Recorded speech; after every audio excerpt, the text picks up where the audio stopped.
Hello, sirs and madams. It's your buddy Admiral Teag. It's nice to see you. Happy day after Christmas, everybody. It's Boxing Day, which means in Europe, excuse me, they go out and box people. It's really cool.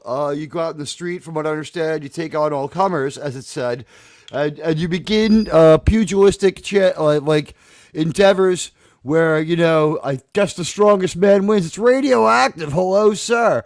Happy holiday, Merry Christmas, a Merry Christmas to you.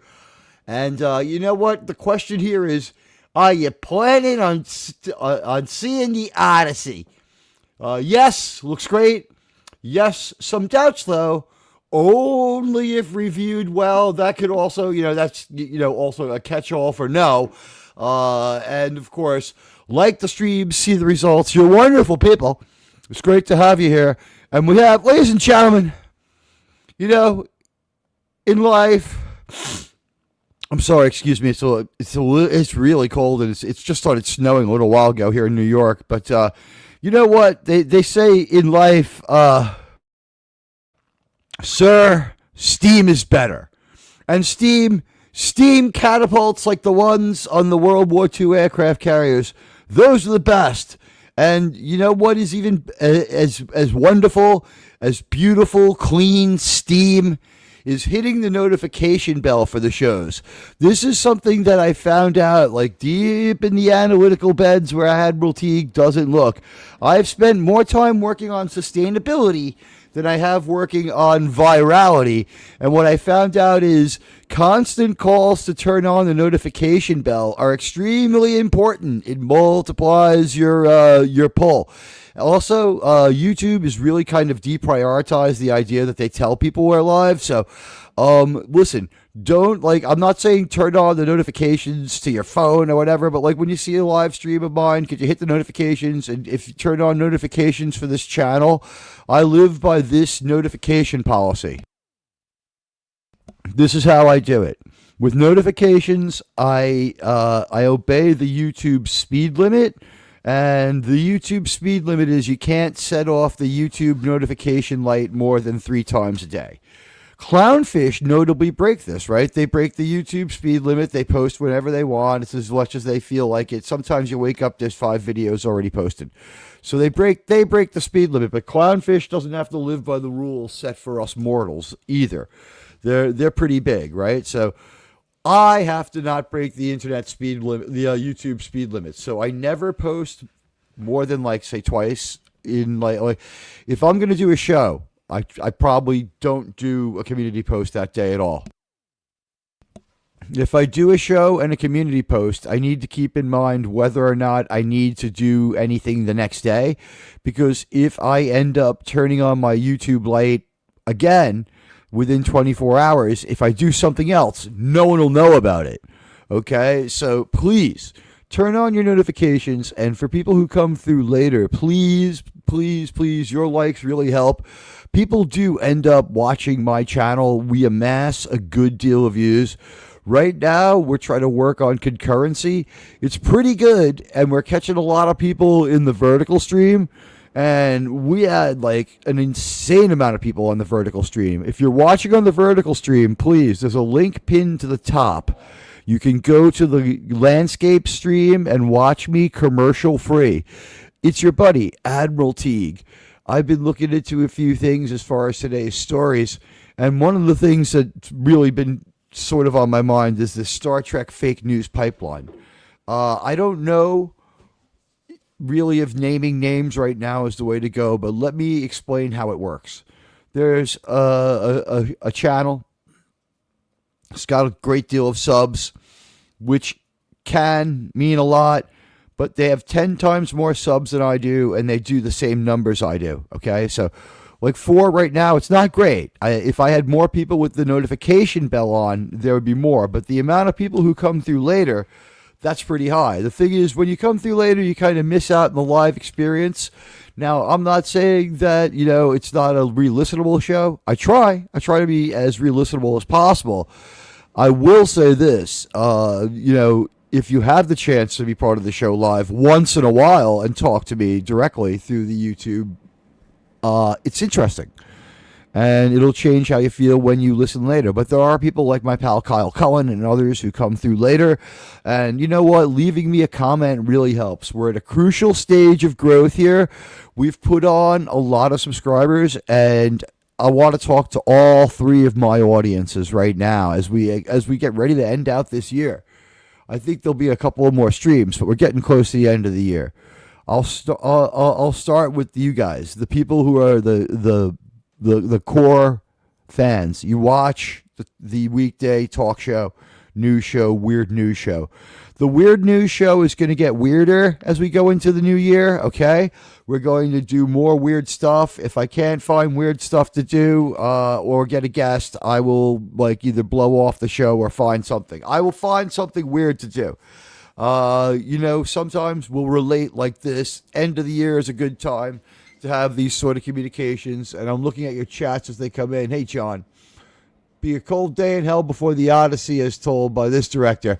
Yeah, it's got a better chance of being good than if it was Denis Villeneuve, right? I don't deeply dislike Christopher Nolan. I could just take him or leave him. A lot of my audience really does like Nolan. He's big, too, and he's big because he can be really good. And we're seeing numbers like 47 and 37 guys. The horizontal stream, the vertical stream, it's going to get hit with ads. You want to go to the landscape stream and hang out there for the full experience. At any rate, I've been checking in on some stuff, that Odyssey trailer being one of them, and maybe we'll take another look at it again. But it was, underwhelming to say the least in a lot of ways, but jaw-droppingly shocking. And I said this yesterday, it's really probably key to this movie. If the more Tolkien-ish looking guys with the more believable low-key armor and, wrapped in robes with swords and stuff like that were fairly believable, if that's most of your movie, that crazy outfit for Agamemnon or whoever it is, that won't factor in that well. Yeah, there's no way he's worse than Zack Snyder, but I get that you don't like him. You know what? Zendaya as Athena for the DEI thing. Is it truly DEI when he's just seems to be reusing the same people, or is it DEI? I don't know that he has a history with Zendaya, so it would seem as though he's just going out of his way. Unless he is the director of the greatest entertainer. We have Zendaya because of a movie 5 years ago called The Greatest Entertainer, where she did the one thing she's good at. She's not a trained actress as far as I know. Zendaya is a singer and dancer, and I think as far as that goes, I think she probably, from what I understand, she sings and dances pretty well, sirs and madams. Are you disappointed that I'm not wearing the Yankee hat? Do I need to have... A lot of times after a show, people will say, Sir, that was a strong show, but we didn't like the fact you didn't have a Yankee hat on, or the Met hat, or the Jets hat. You had no New York branding, sir. Sir, New York is part of your brand. You have to wear the Met hat. I don't know. We'll find out. But it's good to see everybody. Landman has been a blast. We got that coming into the new year, to which we have a new Landman emoji. I didn't talk about it much, but let me show it to you guys. It's just the actual Landman logo. It's hard to find something to do. A barrel of oil doesn't translate very well. It doesn't have the kind of excitement. Oh, hey, Radioactive wants to hear it. You know what? Here we go. Hell! Acolyte! Mr. House Party 6. Where is that Mr. House Party 6? Sir, did I miss you? It's good to see everybody. There you are. Hello, Mr. House Party 6. Hey, John the Beagle Dad.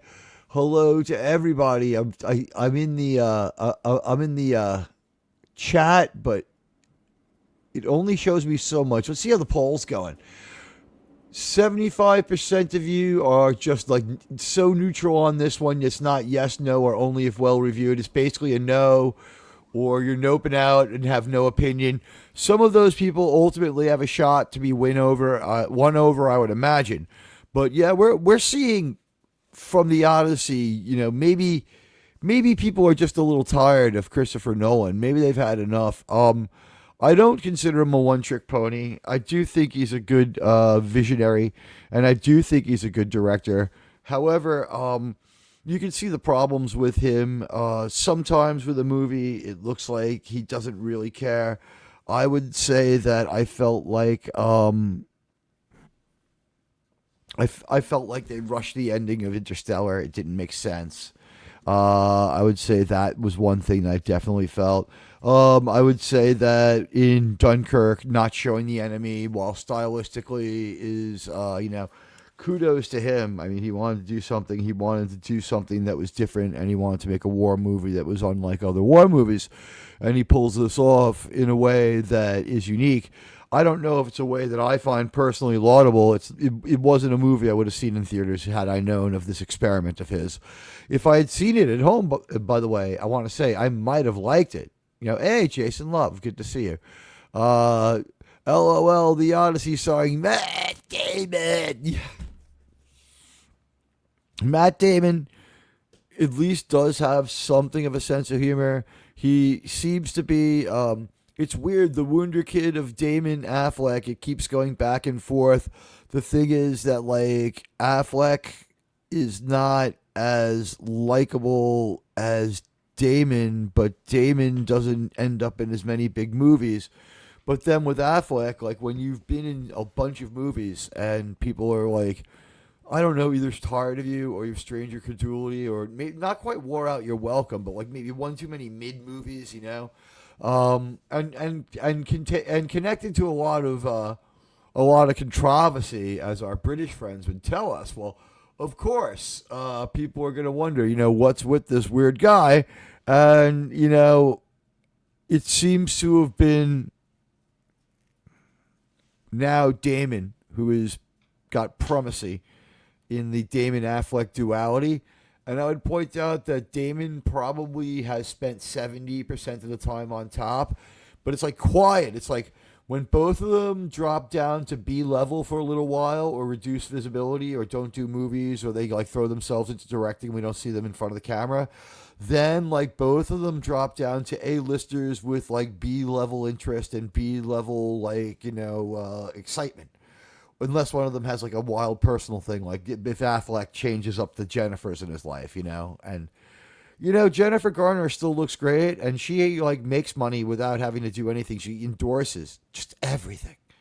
She endorses everything. When was the last time she was in any movie? Sirianni in like 2007. When was the last Jennifer Garner movie that wasn't like a Hallmark movie? And when was the last even one of those? Radioactive Actual, Greeting Jason Love. I looked at airline flights for the IndyCar race in March in Texas. March in Texas is probably going to be fairly seasonable. It'll probably be all right. By seasonable, what would I know? But I mean, we'd probably feel probably light jacket weather at worst. Sorry, guys. I need me sporto drinks. Just don't have my voice tonight. Thanks. You know what? It's because of all the good, clean living, and because, you know what? Hey, low-res cameras can do wonders for our looks. It's Dallas. You'll be visiting the Kennedy sites. Okay, yeah, I was in Dealey Plaza. I was a kid. First crime scene I ever visited. Again, I won't make a habit of just going on and on about this, but it's a great idea to jump over to the landscape feed from the vertical feed where you will ultimately have a better viewing experience and no commercials. That said, if people want to watch on the vertical feed, please feel free. Our poll still has 25% of our viewers only interested in the Odyssey if it's well reviewed. So this movie looking to be in trouble already as far as, if people on this channel have no interest in it, like there truly might not be any interest in an Odyssey. There truly might not be any interest in an Odyssey movie. It seems to me that the time for the Odyssey movie was after Troy, and that the Troy approach would have been better. It was a little bit like about like high-end Star Trek episode level special effects when they had them, which was good enough for that movie. Some decent action scenes that were pretty fun to watch. A good performance by Brad Pitt. An outside adherence to the Troy myth. So it had something. Was it the greatest, most fantabulous movie ever made? No, for a bunch of reasons. I mean, I thought Orlando Bloom's performance was on point. The thing is, he has to play someone with a limited range of emotion. Paris had a limited range of emotion. He felt bad about everything. Then he found out that ranged weapons can make you powerful, which, is a worthwhile revelation if you're Paris. Sorry, guys. One thing I've started doing is like I don't take in any liquids for like an hour before the stream, so when I start talking, I'm parched. Yeah, you know what? That is true. The 2001: A Space Odyssey. Although that guy, I guess he does come home in the form of the Star Child, which is really quite something to see. 2001, I got strong feelings about that one because the 2001, 2010, The Year We Make Contact combination of movies taken as a whole is really good because what happens is it's a sequel to 2001: A Space Odyssey, but it's also a sequel to the book. But the book has, it has to accept certain deep differences, like it goes to a different planet than they went to in the book, okay? They go to, like, Saturn in the book, and they go to is it Jupiter in the movie. So like, they go to different planets in one than the other.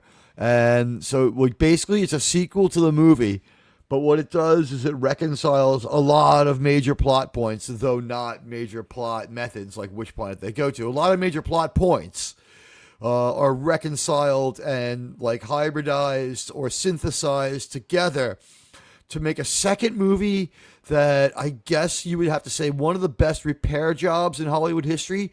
They sort of duct taped together the two movies and they used the book as the glue to fuse it together. The thing about 2010, The Year We Make Contact, is it was overhyped in its time, and they went with too far out of a slug line, which is the advertising line. It said 2010, The Year We Make Contact, and underneath, like the poster art, it would say something wondrous or something wonderful is about to happen. And you're like, wow, it must be really profound. But and it was kind of a little bit profound. It was in keeping with the next book.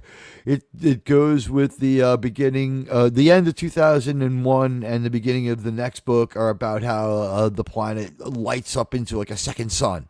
So all its moons become a mini solar system that has just as much life in it as anything else. So a great repair job there, sort of fusing together three slightly dissimilar things. Paris pissed me off. Tom Paris pissed off a great deal of people. I'm not sure exactly what you meant. Paris went from NPC to Stealth Archer in Skyrim. Okay.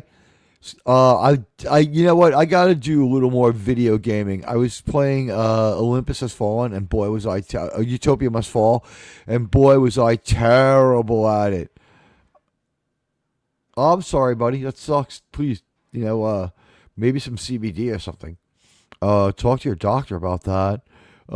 There was an Arma Desante Odyssey. It was a while ago. Was it TV? I'm just not sure. That Paris, a.k.a. Legolas. Yeah, he wasn't very good, and he didn't have a whole lot of range, but getting the range weapons was all the range that character need. Strange things are afoot at the Circle K. Yes, that tends to happen. You know what? There's that's in more than just one movie. It's in Bill and Ted, and it's in one of the Evil Deads as well. That's in a couple of movies. You know what? It beats the alternative. Old. It's not the worst. I'm not super old yet. I mean, I'll get there, like God willing. But you know what? maybe, with a little bit of wisdom, these are kind of like the best times and everything like that. And you know what? Like, I had a chaotic Christmas that I still, like, I managed to navigate it. And I think, honestly, it was just my age and some form of wisdom. I don't know if I want to call myself, like, deeply wise, but I've been through it a couple of times by now. And I got some sad news, not too sad for me.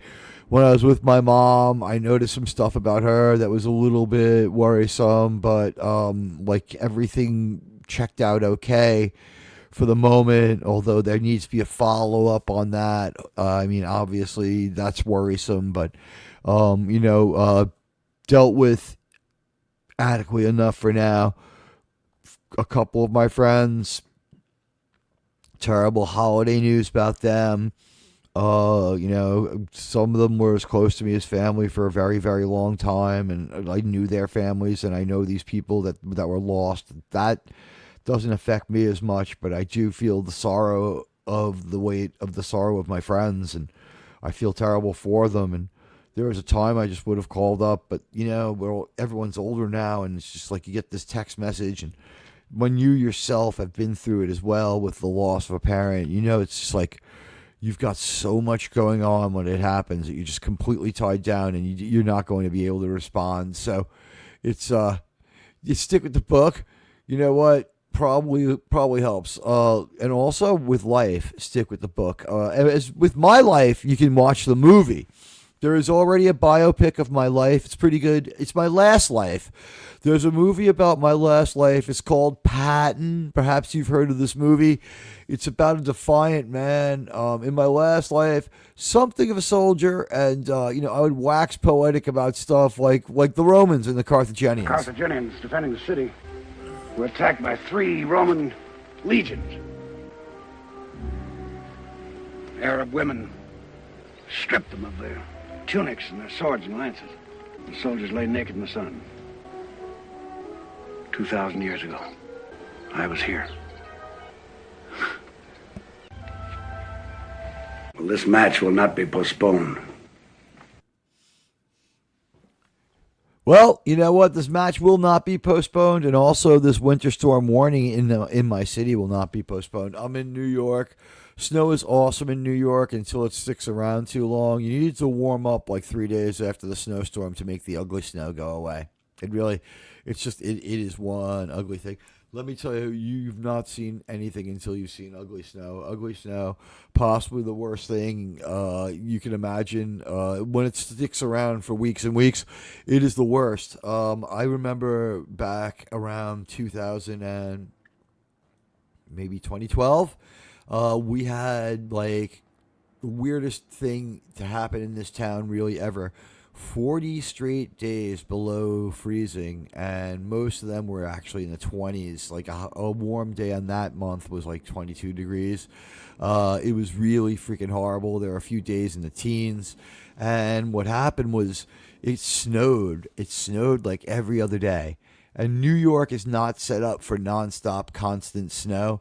I don't know. Like, my grandparents would tell me, oh, we had so much snow when we were your age. Like, you don't know anything about having snow. Like, it used to snow all the time. Like, there was nowhere to throw the snow. It didn't melt. Like, if it snowed a lot in New York when like, back in their time, like, that, it must have, like, had a heat wave right away. Because, like, there was nowhere to throw it, and it was, like, impossible. It was impossible. Raise his hand. I live in South Dakota. Okay, so it's nothing to you. That is like May for you. What do they say? 11 months of snow and 1 month of questionable skiing. Jason Love. That's, I guess, the Yellowstone stuff must be really relatable to you. A lot of people hated Alex's story, and I understand why. But when she met her end, and that was, we started our year with 1923. 2025 started with 1923. We're stuck in a year something like 102 years ago, right? And we actually crossed from 2022 from 1922 into 1923. The people who came on board from 1923, I thank them. And that's my other audience, is my Yellowstone audience. My Yellowstone and Taylor Sheridan audience, That is really something. That has been an incredible. Sir, what are you doing? Do you want to just jump on? Like, maybe we could take care of this now. Let me know what you're doing. Are you jammed up? If not, we'll just, like, come on, let's talk for a while. This is a casual end of the year kind of Admiral Teague show. I'm talking about where we've been and what we're doing and a couple of the challenges that lay ahead for the channel. So if you want, like, I'm not one to just say this willy-nilly, sir. If you want, I'll send you pass. Let me know. It would be fun. I think, unless you're busy, I know we have, like, I love Roman of the Empire. He's a great guy and a friend, and it's like our orbits keep intersecting. This is how hard it is to get things together. We've been trying to plan a crossover since Kobe was alive. January through March till May. Yep, cold as fuck. Yellowstone is an enjoyable show. Yeah, the Yellowstone Prime show I'm not an expert on, but it is really it's complex with a lot of moving parts and hard to keep track of. I found out that I from my perspective, and you can only watch the other shows or not watch them. Yellowstone was on another streaming service, and that was the original streaming service. So Paramount Plus never had the firmest or most exclusive of holds on Taylor Sheridan. When Taylor Sheridan's contract came up for renewal, and we're seeing it dealt with really well here, but it's a lot of extra work for the director. Hey, Tim, it's a lot of you can't do it. Trapped in the kitchen, got to watch your daughter. Wife and kids are out, but I am here in the chat. You know what? Great, thank you. And could you tweet out that I'm live? I'm trying to put out the message here, folks, ladies, gentlemen, sirs, madams. Turn on the notification bell. Admiral Teague has, according to YouTube, like one of the lowest notification bell activations of anyone, and this could explain a lot of problems. Now, YouTube has been known to go in there and, as a precursor to, striking channels or doing other stuff, turn off the light on them. And, I believe that probably happened to me when we got in trouble, not last October, but the October before. After we got out of that problem, which lasted from, like, the middle of the summer until October, when it finally ended, we had them not turning on the light, and we were getting throttled by YouTube. They were standing in the way of the channel, like, getting to concurrence. It's on me. I have never, like, laid the hammer down and been, like, really, really, like, begged people to turn on the notifications. Look, please, I'm not saying you have to come to every show, but my broadcast schedule is pretty accessible. What I do is I have a show most Tuesday nights. And this week was a great week to get the Tuesday night show in. Most Tuesday nights, and usually I try to go on at the same time all the time. I try to go on at 10 p.m. Eastern time.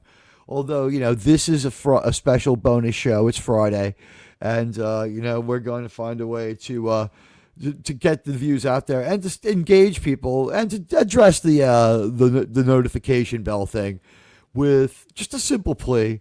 Guys, I need your help on this one just to get concurrence up. Like I said, all of you that come through later are greatly appreciated, and you really you make a difference in this channel, especially with Star Trek shows. The problem is the Star Trek shows would go 1,000 and 2,000 views a show. Now remember, every show ends live with me throwing away like 1,100 vertical views. I throw them away because they skew the experience, and people in the future, people watching later don't want to watch vertically. So if I need to get through to people as an advertisement, I'll do the vertical view. But, if you don't want to see ads, come to the landscape. It's pinned to the chat. But, YouTube likes these Mars formats, as it's called, multiple aspect ratio streaming. I'll do it. One reason I like doing it is because it came down to me from StreamYards, which is Google, rather than as a suggestion from YouTube, which, woe to he who ignores every single thing YouTube says. But 17 people over on the vertical feed, you know what? I'll take that extra exposure. I hope that you guys hang out. But when I look at those analytics, it looks like what they've done is they just want to get me into the shorts game, whether I believe in it or not. And what they're going to do is, let me put on some New York branded gear here to get with it.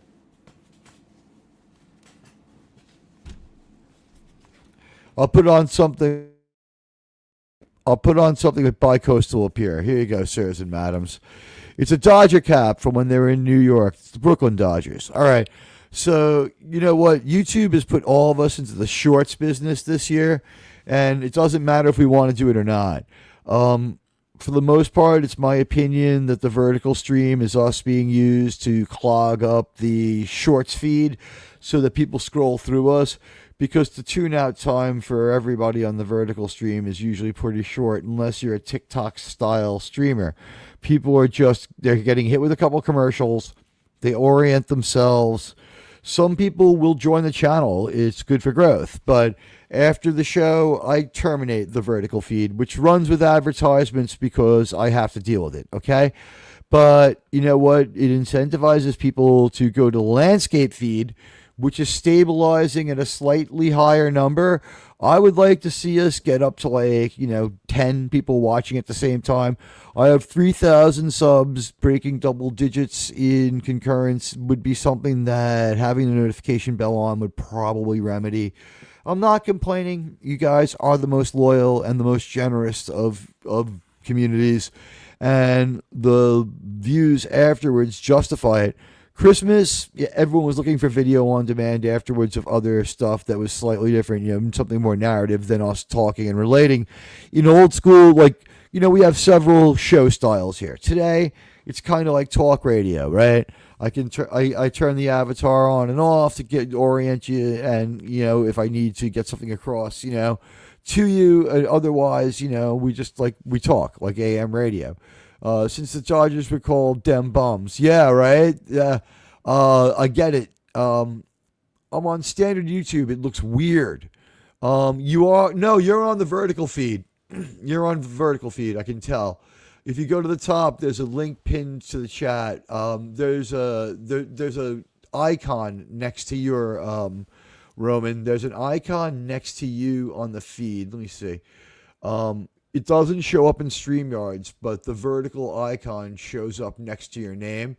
So you actually are in the vertical feed. The vertical feed's thumbnail was the Gorn. The regular feed's thumbnail was Alexander Graham Bell, because he's the bell, notification bell. A little fun. I formatted the vertical feed. This is the vertical feed. I'm just going to drop that. Doomcock can type to people and carry on a conversation at the same time. Okay, so the that's the vertical feed. I'm going to drop the link in again. I'm pretty sure it's the same link. Yeah, it is. That is the link to the regular feed. I dropped it into the horizontal feeds link. The horizontal feed's great. It gets a lot of people watch there. 10 of you, hello. I hope if you hang out there and start developing a high tune-out time, yeah, that'll stay. But for the most part, I believe that we were put there to be made into shorts makers. I don't think a lot of people go to the vertical stream to see me or hear me do longer form content that would require 4 or 5 minutes of attention to get the jokes. I like to do the Trump weave kind of thing, where I weave the topics together and then I try to pay them off with one joke. I do try to do that, and you know what? Stop selling copyright material. Stop giving away copyrighted material over on Rumble is one example of that. There's a few things on Rumble that I think maybe one of them might be coming here. I think stop giving away copyrighted material is probably coming here. It's funny enough. It's good enough, and gosh darn it, I like it. But you know what? 6 now on the landscape. I'm sorry, guys. A little bit of herding cats while we organize this whole Mars thing. I've never spoken about it directly. I'll tell you again, straight up. This is what YouTube wants. They want people to watch shorts and watch commercials, because there are more commercials when there are shorts. They also want to compete with and get rid of TikTok. TikTok is kind of always in weird and nebulous legal territory. The government, not so crazy about it. Trump doesn't like it just a little bit sometimes. We keep hearing that they're going away. We keep hearing that they're in trouble. And who knows, right? But like they have. Sorry, guys. The camera is making me insane as well. Now I know why so many YouTubers wear. Can you hear me? Let's see what's going on. I see I'm talking. Let's see what happens. Yeah, the avatar's still popping, but if I put myself back in, if I can unfreeze myself. Nah, it's not really working. Wow, looks like it's avatar time for a little while. This cameras also, they're fun and all, but they only work just so good. There we go.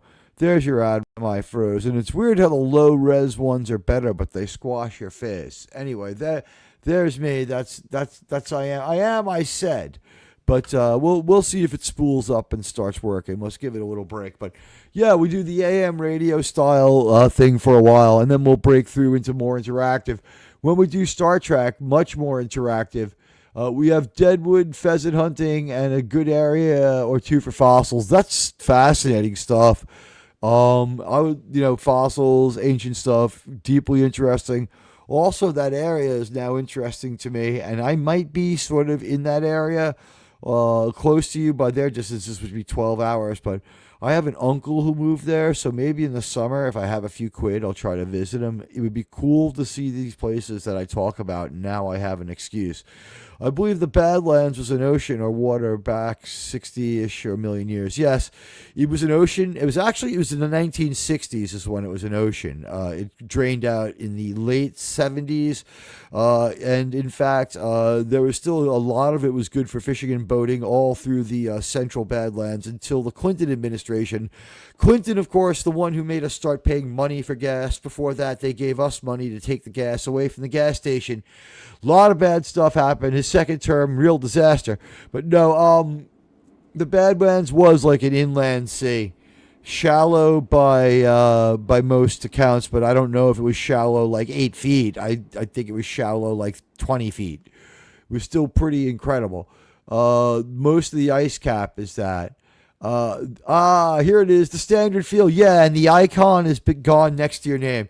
Roman, one of the things I would say that we need to talk about, and X me message so I know that you'll get the response.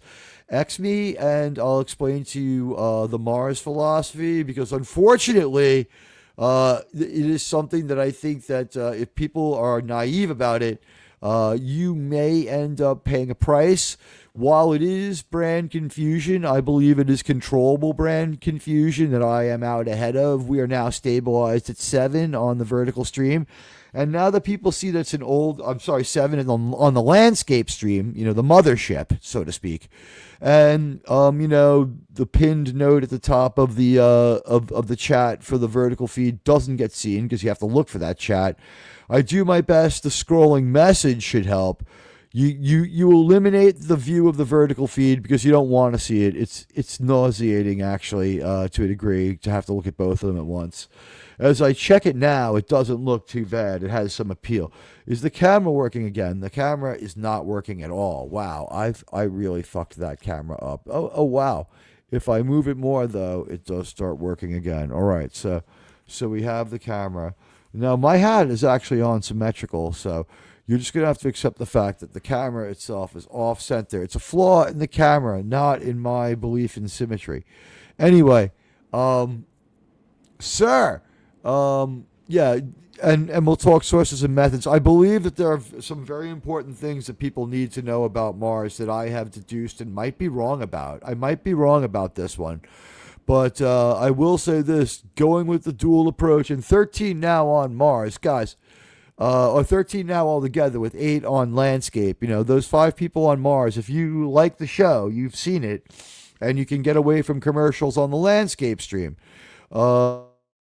That's my method for that one. For a while, I'm going to use this one as a storm front to sort of let people know I'm here, and they can jump to the landscape stream and avoid the commercials.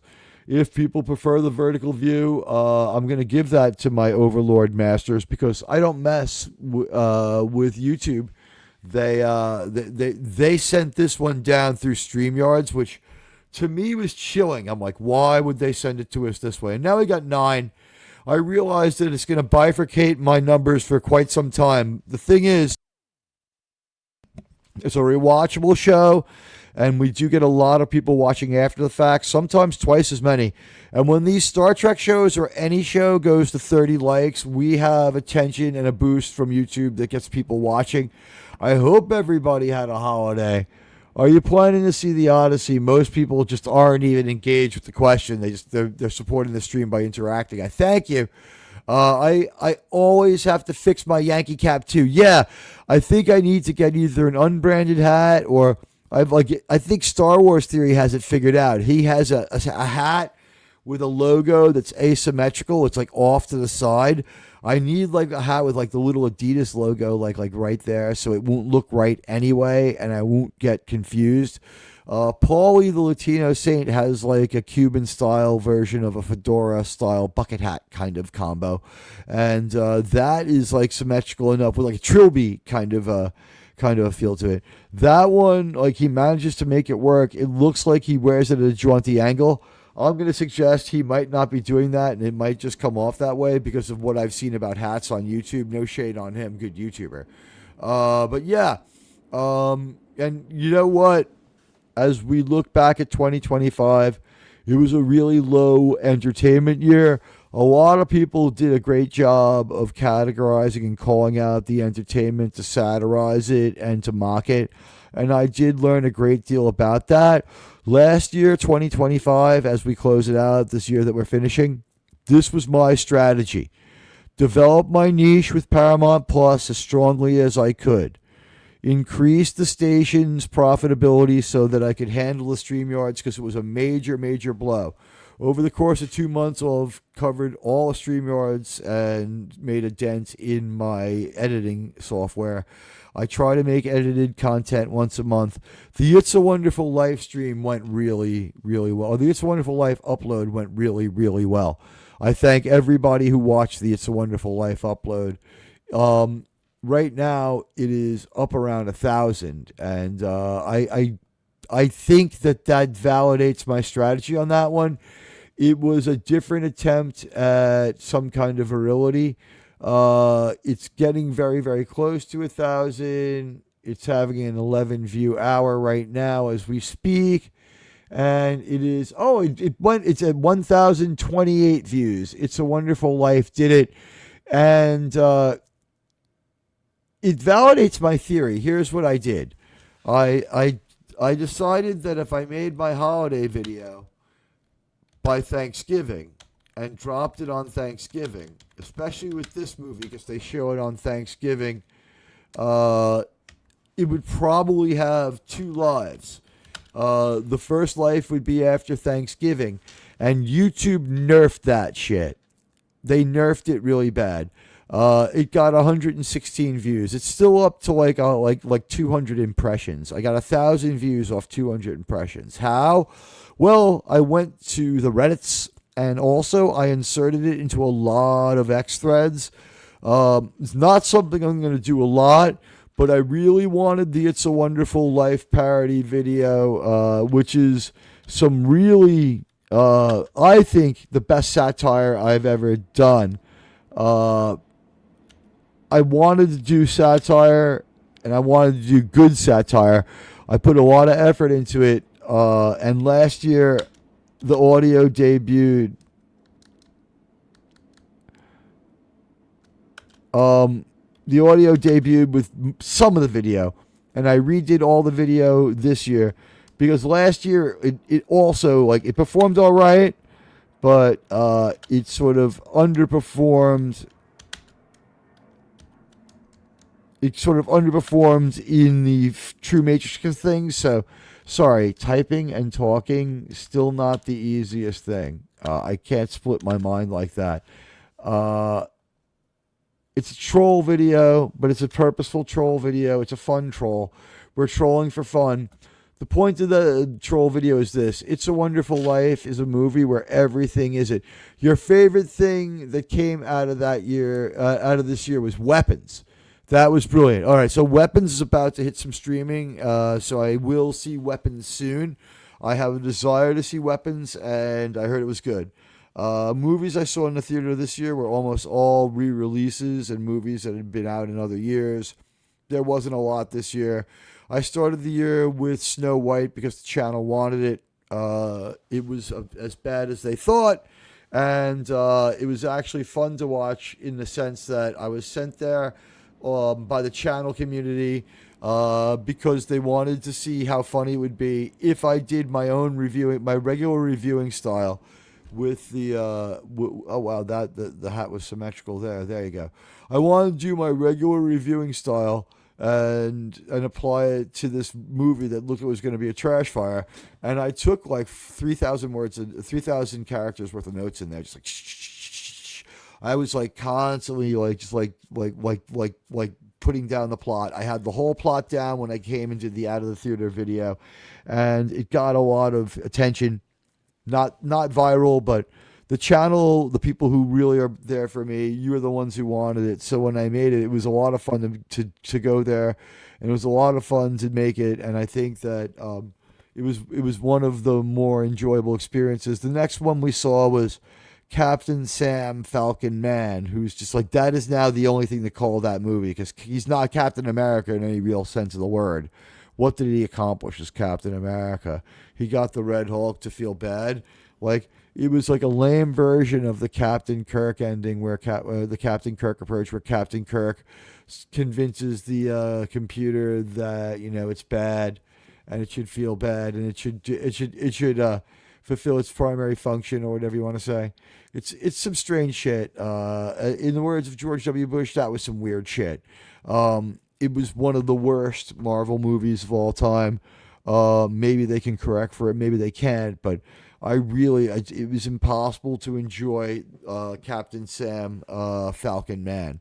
Then a little while later, what we end up getting was a movie I call Thunderbags. Thunderbolts. This movie was so dumb. So dumb. Thunderbolts was really, really bad and really, really dumb. With Thunderbolts, we had a movie that was out of its depth, thinking it had meaning. I'm going to give you my version of the first few moments of Thunderbags. Here you go. Ready?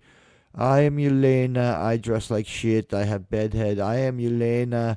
I have weird mono boob. I am Yelena. I am bored. I am Yelena. And it's so self-centered and so millennial, and just if the movie's not made for me, that's one thing. But while she's doing this disinterested monologue, she's on a mission, and she kills 4 or 5 people, and she toys with them, but while she's killing them. This is villain traits, people. Your hero doesn't kill people and toy with them when they're in pain or have to play, hey, Gap, good to see you. Merry Christmas. Hello to you and Merry Christmas to you. Yeah. There's something wrong with, there's nothing wrong with Florence Pugh, but there's something weird about her fucking boobs. I mean, you're rich. Please don't make me look at them again. Please fix them. It's not part of your unique appeal. Or is it? Is it just a bad time to be good looking in Hollywood? Is that why Florence Pugh is famous? Or is it because she kind of from the neck up looks like Billie Eilish? Although Billie Eilish has better cans. What can I tell you? Hey, buddy. Saying hi to you is a pleasure. It's great to see you here. Welcome. I said a welcome to my show. It's good to see all of you here. And now Buddy's here, so we're going to install some professionalism. Agreed, Thunderbolts. They made even Bucky lame. Yeah, did a Bucky movie not work out? Or was he supposed to have a bigger, more mentoring role where what he did had some meaning? Basically, this is some movie where Bucky shows up and kind of pulls a Ghost Rider thing with his motorcycle. He's doing some weird shit with his motorcycle. And then, we get to this point where the Thunderbags, they're all in this car, and like only USA agent, who's another Captain America. It's like Captain America 4 from Captain America 2 out of 3. He's like, they're all like trying to like who is this guy, like trying to stop him, like it's like some kind of meaningful scene. And it seems recast and scrapbooked. It seemed like, not really, it was hard to get invested in it. And like as far as the whole like meeting up with Bucky wasn't that into them. He sort of was like, okay, assholes. And then like the second Battle of New York, I guess they're gonna call it. All these Marvel movies have after credit scenes. All these Marvel movies have after credit scenes. And then the thing that I found to be really ridiculous was they had an after the movie after credit scene where after you leave and you go home, there's a commercial that's like supposedly part of the movie where they changed their name to the new Avengers. TNA, folks. Welcome to Teags' Intense Talk Show, an anagram of a bodacious nature. But we've got the new Avengers. They've got TNA. What can I tell you? Sounds like a wrestling group, but the new Avengers with disinterested Sentinel, who was well played by a good actor, but the character sucked. Led by Julia Louis-Dreyfus, who it seemed like they were going to rug pull and sell out until they just didn't for no reason. Why don't you tell people, listen, we are the heroes of the Battle of New York. Your stock's never higher. We are the heroes of the second Battle of New York. We are the new Avengers. We are the Thunderbags. We want to help you.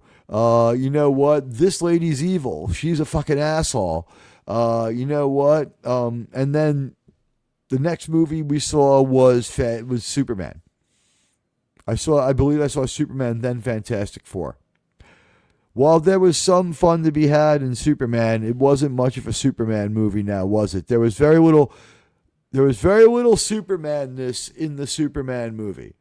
In our Superman movie, we get a Superman who, and Roman, you could comment on this, a Superman who is very likable, but he's beat up. He's beat to shit. As soon as we see him, he's beat to hell. He's a bloody mess. And then there's a dog. Like the guy from New York Sports Radio. Who ever heard of a super dog? I understand that it's canonical since 1959, but I think like the cartoon about it is from like 1969. It's like a lot like Super Dogs, Crypto, Superboy, and all that stuff. It's big because it's Superman related, but it's not huge. So a lot of people didn't get it. Yeah, James Gunn, Superman by James Gunn. I gotta give it to Critical Drinker for that one. James Gunn, Superman by James Gunn. And what can I say to Critical Drinker as far as that observation? Oh man, oh God, oh man, oh God, oh God, oh man. Absolutely spot on with that one. It was the most James Gunn. I think the other tweet he had was the most James Gunn movie to ever James Gunn. It was ridiculous. James Gunn, Superman by James Gunn was the best description of it. Nicholas Hoult, a great performance as the wrong character in the right movie, but done wrong. They did that movie wrong. Rocco the Brave had told me he felt that Superman was loyal to the Blue Boy Scout outlook, which, while possibly true, like Rocco knows Superman, right? So I'm not gonna upstage his Superman take. But to me, this is the thing on, if it is a good take on the Blue Boy Scout, the Blue Boy Scout, super specific Superman, okay? Only around for about 10 years, maybe less. You're dealing with a very narrow sliver of the Superman zeitgeist or milieu of people. And when you do Blue Boy Scout Superman, as much as people like it, you're appealing to only a small segment of the overall Superman stuff. So while you give him Blue Boy Scout traits, people will appreciate it because most of them, not all of them, but most of them are Superman enough. maybe it might be a little bit like clone Spider-Man storyline where it's just like, "Ugh," like, yeah, it's Spider-Man, but what the hell? And then they subvert the whole idea of Spider-Man, and then there's another Spider-Man. Lex Luthor is the only decent thing in it, and the thing is, I understand why he would be infuriating to a lot of our friends, because it's the wrong Lex Luthor, but Nicholas Hoult is just, he's knocking it out of the fucking park. If you can't stand it because that Lex Luthor is so completely wrong compared to the way Billy Zane is portrayed as playing him, as the voice at least in the Superman the animated series, which is really good, I wouldn't blame you for being frustrated by it and being angry. And the idea that Ultraman could get orders from Lex and then still outfight Superman with the delay, even the Wi-Fi time. Superman is also super fast, you know what I mean? It's ridiculous. Silver Age Superman or early Superman stuff isn't for movies or TV. It's exceptionally difficult. JC might be right. I've said this about a few things. A lot of comic books should just be a comic book. Not all, but some. A lot of books should only be a book. We saw that when you break that rule, it doesn't always work. It worked with Lord of the Rings because in LOTR, the first three movies are really close to the book. There are some major departures, but very close, like 80 to 85% overlap with the book in the cone of certainty, and everything kind of works out exactly the same. And as so far as in the first movie, the only major difference is that the storm is conjured up by Saruman rather than simply happening when they're in the Misty Mountains. So the first movie is really true to the books. It's just that no one touches Bombadil. I'm going to suggest that touching Bombadil might just be a bad idea anyway, because Bombadil is such a difficult character. But then, with Tolkien, again, the same people, when they go back and they try to do the Hobbit, they go the opposite way. Instead of 3 books down to 3 movies, they go 1 book to 3 movies, and that was never going to have enough info. And there is not a lot of supplementary Hobbit material, so it truly didn't work out. Mr. Terrific and Green Lantern were good, and the new Lois is so fine. She's David Spade's niece. How weird is that? Kate Spade is her aunt. That's David Spade's sister-in-law. It's not his sister. She was married to David Spade's brother. And I want to know, how is it that Kate Spade is related to both David Spade and his brother? I think that needs to be strongly looked into. There's something up with that, okay? There's something going on with that. I want to see the long form birth certificate. Really agree with Roman of the Empire. You should. He knows what he's talking about. He's a great guy too. I recommend his channel and his show. Let me see if I can't fish that link up for you so that you can enjoy that. The problem with Roman is that he's on the same time as we are a lot, but you know what? It wouldn't be so bad to watch him, on after the fact, when he's doing his thing. Otherwise, he's a great guy. He is more the Star Wars side of things, and I am more the Star Trek kind of things. Sorry, I have to just go to your channel and grab your link for you. All right, Roman of the Empire is a pal and a good YouTuber. Check out Roman. I'm gonna put his YouTube link in the chat. As always, I am struggling with the with English, my second language, because I've decided to stop writing in American to come off as a little more educated. Oh, I'm sorry. I didn't write it in true British English. Let me correct that. Just so British people will understand it. This is how, right? Is that correct? I had to add the UE. Jonathan Hancock, good to see you. Jonathan Hancock, sir, we're speaking to Queens here from Queens. It's good to see you, man. It's good to see you. Welcome to the show. We're talking about a little bit of what's going on. We're talking about 2025 in retrospect. You have an admiral alone. It's pretty interesting. Germ is keeping 2 other YouTube channels burning with his computer. Why is Germ not here? Well, I fired him when he said he couldn't be here, and he'll be rehired when he says he can come back, is the plan right now. I think that'll work. Germ, basically, you like that one, Jason Love? Yeah, he'll be rehired when he comes back. You know what? Love you too, man. I love you all, and I love you. You're the best. All of you are the best. You're the best community. I want to thank you for the best 2025. We grew a lot this year, and we had a lot of fun. Here's the deal: Gorilla's rig is fried. Germ's rig is running Gorilla's channel, and since my rig isn't fried, I go on alone. Gorilla streams a lot, so I don't get to have Germ here that often. He's basically on leave. It's not indefinite, but like the idea that Gorilla gets a new device tomorrow is pretty fucking far fetched. He's got several money sinks because he didn't tie his dick in a fisherman's knot, but he's still a good guy and a good YouTuber. I just would say watch him later if you're gonna watch him. He's not as good as Roman. Roman is, a class A YouTuber. Not to put anyone above anyone else, but I'm just saying this: a watch party where people are kind of quiet, as opposed to Roman giving you some original content and takes. Roman's right in there up to his elbows, sort of going at it. But if you want a watch party, go to Gorilla. Just try not to listen to PvP too much.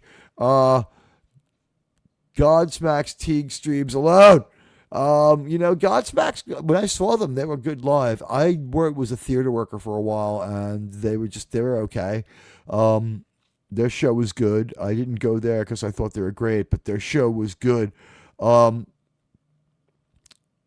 Was it them? It's like, not the one. They sang the song from like the Scorpion King movie. It loaned itself to song parody so much that I'm going to have to listen to it again. But you know what? Just do me a favor. Please, if you haven't hit the notification bell, check and see if your notifications are on for my stream. It is. Listen. This is the best I can do. I'm going to turn on the camera, and I'm going to look you guys in the eye the way that Jake Blue looked at Carrie Fisher. I'm going to look you right in the eye. I'm going to take my glasses off, and I'm going to say, sirs and madams, there's a fire, a hurricane. My tux didn't come back from the cleaners. There's a flood, a tornado. Listen, can you check and see if the notifications are on? And if they're not, turn them on for a little while. If they drive you crazy, just turn them off. Not your overall YouTube notifications, just the notification bell for my channel. People aren't finding out, and like the great concurrence after the fact, they make me feel great, and that is one of the most fantastic compliments. But the fact of the matter is that we do need to get more concurrence here, especially for channel size, or we risk things like YouTube deprioritization. And you know what? Like, we've never been the most popular folks with our critics. And let's talk about the one thing that makes this channel sort of a cool place. I don't believe in safe spaces. It's the same kind of bullshit wordplay as a safe injection site. If you think about it, for what the context of what they call them, there's no such fucking thing. All right? There's no such thing as a safe injection site. All right? Also, there's no such thing as a safe space, because a safe space is a self-condemning, self-destructive community. Once you have a safe space, what happens is it's the garbage compactor from Star Wars. And that's what's in there anyway, as far as ideas. Not people, but ideas. When you try to have a safe space, how dare they diminish the lining of the spheres? You know what? When you have a safe space, like the walls start to close in every time you crack that like whip in the name of just like not hurting people's feelings and safety. Like, one of the most failed experiments I've seen is Star Trek channels that have to have all Star Trek and all Star Trek respected equally. It's not equally made. Like, even Deep Space Nine doesn't deserve the respect of the original series, even though it's a great show. Even The Next Generation, which gets closer to deserving the respect of the original series, still doesn't totally deserve to be put on the same level because it didn't do it first. And a lot of the retreaded episodes just aren't as groundbreaking as when you do them the first time, because, of course, how could it be? But you know what? Voyager, again, it's not in the same league. So if you're going to say then throw Discovery on the mix, you've elevated like, forget it. Once you have a group of similar things, some are going to be better than others, and preference is going to come in. It doesn't matter. If I started a channel where on some nights I gave away free candy, and on other nights I gave away free money, people would be like, he's only good when he gives away the free candy. And other people would be like, I only like when he has free money. Or if I was to just do a lot of interviews, and I do try to get interviews going. I didn't hear back from Neural Derp. They missed their window, but they tend to like loop back and communicate with me. The way Neural Derp does that kind of AI editing, that is such a time sink. So I understand their rendering process and any slight mistakes. It's got to be maddening. Yeah. What kind of gummy bear, sir? I smoked a joint with Annabella from I Like Candy. She's really cool. Mongo like candy. Guys, spread the word. If you're coming through later, please. The notification bell has never been more important. And oh my God, we got an hour in the books already. We have only touched on really that. Let's talk. THC is OP. Yeah, you know me. I'm OP with THC. Yeah, you know me. I got the OP THC. So, you know what? That's that might be a show name, OP THC. I might use that in the future. I get so much inspiration from you guys. And as we look back on 2025, the number one thing that this show has been you guys. You guys are absolutely fantastic. You inspire me. You give me great ideas. And we've done something a couple of times that I'm proud of, is the 1,000 views in one day video. It has to be planned right. Everything has to fall into place. But as we keep getting bigger, and also people turning on the notification bell helps. But what happened with It's a Wonderful Life was I dropped it after Thanksgiving. YouTube suppressed it. It has less than 115 views via YouTube, maybe less than 100. I haven't checked. It has less than 115 views. It was given like 300 impressions tops. I had to drag in all the views from outside YouTube. This is where things like your likes are so important. When we get to 20 likes, YouTube starts sharing the stuff more, and I am more shared out. It is extremely important to get to 20 to 30 likes. 30 is really important on the weekends. On the weekend, all the work comes together. We get rid of the vertical stream. There is none. It's only landscape on the weekend. There are no ads while live in the landscape stream ever.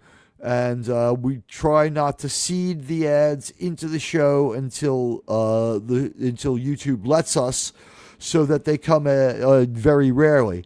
The ad policy when there are ads for all shows is one ad in about the first 20 minutes at about the 20-minute or so mark. But, nothing before that. And then about one an hour. And, you find the best place you can fit it in. The second ad might be 40 minutes after the first, but it's 1 an hour based on the length of the show.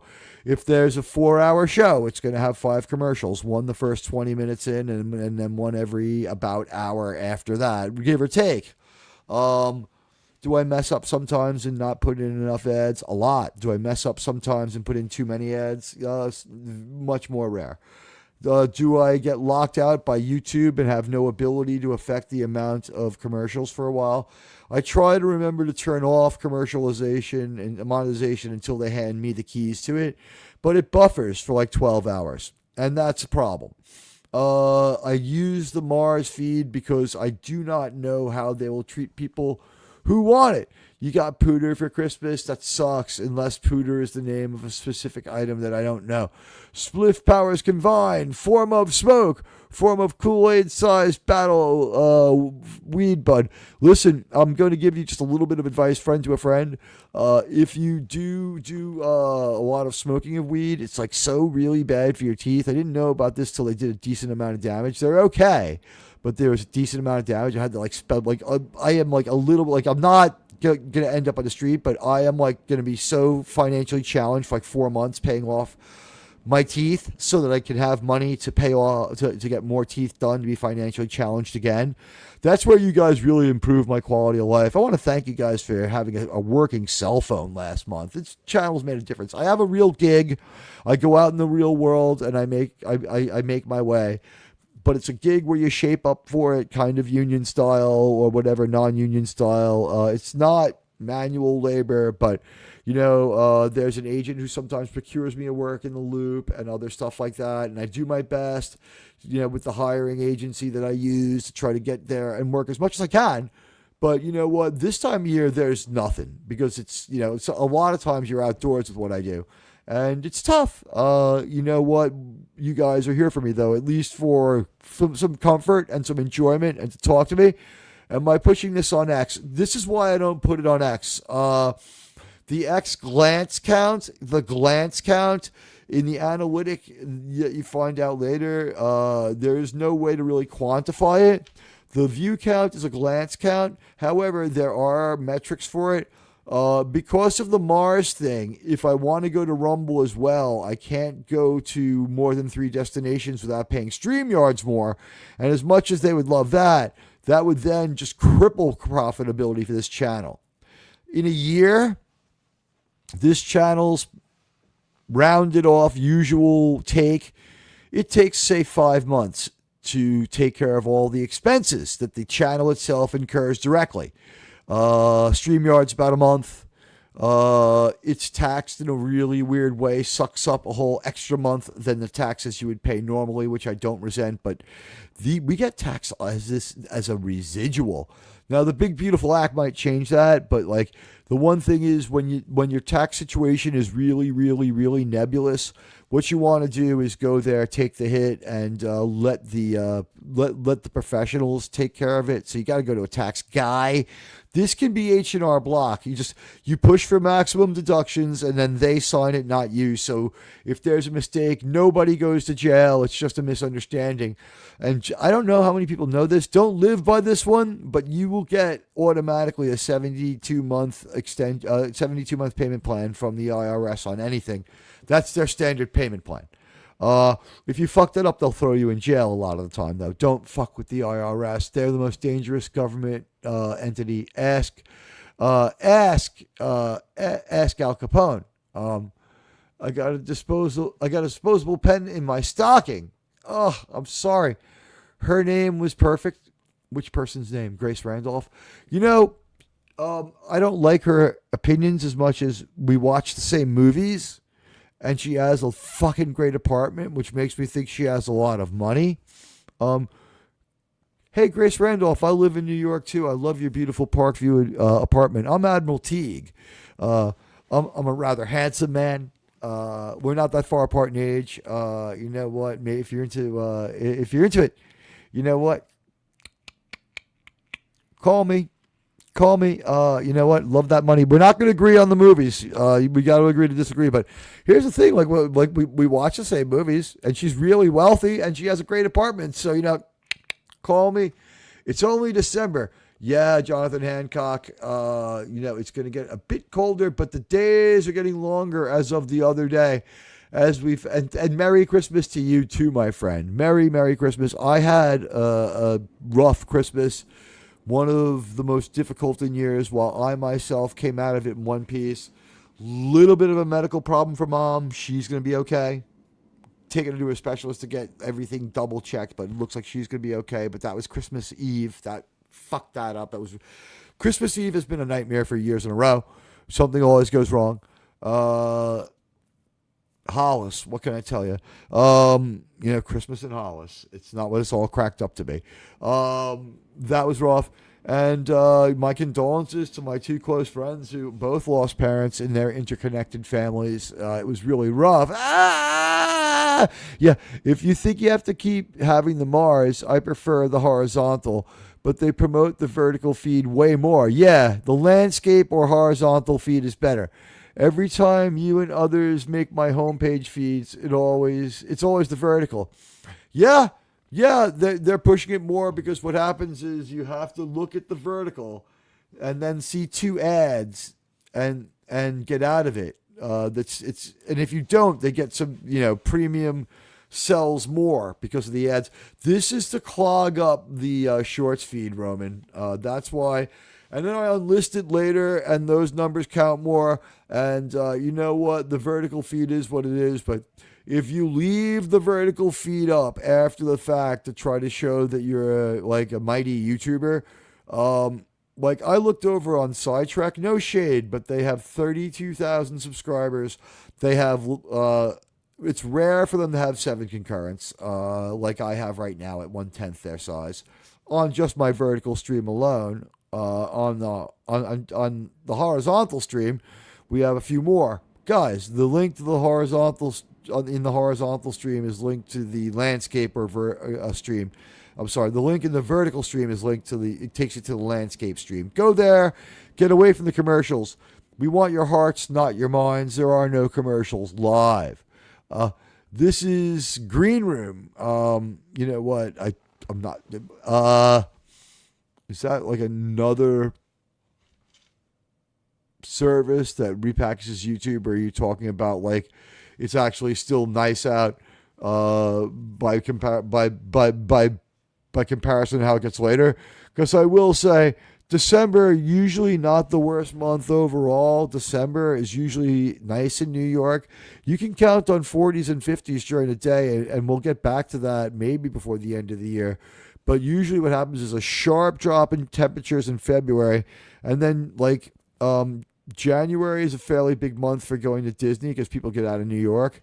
February, people have to hunker down and do some work to a lesser extent than January. February is the second lowest month in tourism in Disney. Mark my words, WDW Pro is going to start pounding. People aren't going to your parks because your movies flopped. This is real information, but the take on it is slightly fake news. I like WDW Pro and I listen to it like everyone else, but I find that it's sometimes sensationalistic. I won't call them fake news. However,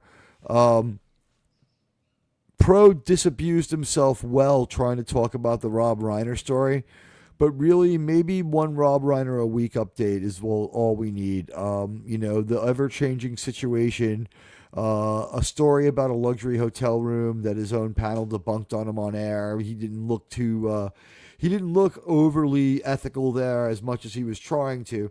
And I get it. You make your money off these stories, and, Nick Reiner did what Nick Reiner seems to have done, because I think I could still get in trouble for not saying allegedly. But when your own panel's not buying it, like, you know what? WDW Pro, the one thing he does that is sensationalistic is his Disneyland is empty because the movies failed. Now, I predict he goes back to this in February. Here's why. February is the second lowest tourism month in Florida and the second lowest month in Disneyland. The only months where Disney World does worse than in February is in August and September. August is awful. In August, it's 100 degrees every day and 100% humidity with a real feel of 110. John, the Beagle Dad, can verify that. Places where it feels considerably nicer than Orlando, Florida, the closest major city to Disneyland, is Kuwait City, 10 degrees cooler on an average day. Rio de Janeiro, 10 degrees cooler on the average day. And a random spot in the rainforest in Brazil was 10 degrees more comfortable on a given day. It is swampy. It is reclaimed land. It is really humid. You can cut the air with a knife. In July, it's still much hotter than it is humid. So even though it's really big time heat, there isn't quite as much humidity yet. It spikes. And then it stays amazingly stable until like about now, when it starts to get to some relief. Now until February, it's going to be pretty good.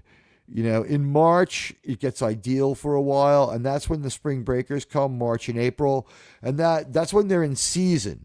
Florida's in season for March and April, and that's when Disneyland starts really generating a lot of money. And I can speak even for myself when I was younger and I went on spring break. After a while, even as a kid, spring break got to be such a drag and so hard to put up with. the nonstop attempts by the cops to lure us into opening the door so that they could just arrest us to see, and then see what we had later, and then clip the plastic cuffs off if they came up empty-handed. We have an expression here in New York about Florida: go on vacation, come home on probation. There was no shit when I went to spring break in Daytona back in the day. There was a knock on our door. We looked out the peephole, and there were cops in there. I was like, what do you want? And they're like, pizza. Because once you open the door, they can come in, and they're allowed to lie. So, you know what? That really happened. And I was just like, I didn't order any fucking pizza. And they're like, well, you know what? We're stuck with an extra one you wanted for free. And they're all like waiting there to come inside, like outside my door, like, and they're inside of the people. So it's like, that's how dumb people were. And they're like, no, I don't want no fucking pizza. And then like I hear them knocking on the door, room next door, and they're like, pizza. And I'm like, oh, and they're like, yeah, whoa. And like 2 hours later, I see those guys in the free jewelry sitting on the curb in front of the fucking building. It's like, you're in Florida and you got caught with pot, and you're like a well-bred New Yorker. They scoff at you when they see where you're from on your license, and they're going to take you for a bunch of money. When I lived in Florida, I maintained a New York license, but I didn't want to change my address to Florida because, quite honestly, the flight home to vote and the 2 days I spent with my parents and then the flight back, if you only include commute time and flight time, was less time by 2 or 3 hours than it takes to vote in Florida. So I voted in New York when I lived in Florida. So I didn't swing any elections there. I was lost in the blue wave that New York. Teag controls the horizontal, the vertical. Welcome to the outer Teag limits. Yeah, you know what? And the outer banks of the old year. As we review some standards and practices, guys, I'll say it again, the notification bell. I have one of the lowest notification bell levels of anyone on YouTube. It's like 0.5% of you have the notification bell on. So I would say you, my loyalists, probably know it. But since it's so low, it's inevitable that somebody will hear this plea, and it's going to be starting out a lot of shows for a couple of weeks until we get this under control and get to like within like at least the lower range of an average channel. You know what? I wish everybody all the luck in the world, but it takes a really long time for this channel to build the critical mass of viewers. And then at certain times, that doesn't happen until I'm done. And you know what? I have to play the game, and I can't fight for YouTube relevance with one hand tied behind my back. So I've given away my YouTube Mars outlook. Protect your flagship show and do Mars the rest of the time. If you don't have anything but one show, have another show and do it in Mars. Do not piss them off. Do not make them angry at you. That is my heartfelt advice, honestly. That is so where's the hype tonight? The hype is on the vertical feed, and I don't really know how it works. Let me go over to it and see. As I go over here to hit if I hit the incentive, there's nothing here for super stickers. It's the same membership options as the landscape feed. So I don't see the hype there. I don't know how to hype it. Likes on the landscape stream are much more important. The vertical feed is not that important in the long scheme of things. It gets unlisted, okay? It gets unlisted, but this is the goal all the time. We're going to fall short a lot of times on the weekday. What's weird is this. The weekday shows are as strong or stronger than the Star Trek shows. And the weekday shows are me hanging out with you almost always. Today's an exception with a script that is a bullet-pointed script with information on it. And what I do is I cover each of the bullet points. And if I don't get to them, you know what? Some of them will become stale and we'll throw them out. And some will be for the next show if they stay topical. And that's what we do. We have something to talk about. It's very important for me not to be, rigid, but to have some semblance of structure, which is why, when I tell a story or when I make a video, I try to do it in a way that is structured, not rigid, but pattern recognition and stuff like that, human beings tend to like it. It helps. Like, look at this pattern. Do you recognize two things here that you really find to be pattern enhancers? And you know what? Like, I could talk all day about the notification. No, sir, I'm going to continue, sir. I could talk all day about the notification bell. And you know what? It wouldn't make a difference unless people were engaged. And you know what? It is important, and that's something that... defending the city. General, sir, Roman really? legions. You know what? I love General Patton. He's the greatest, but he can become somewhat unhinged, and he becomes a little bit just crazy.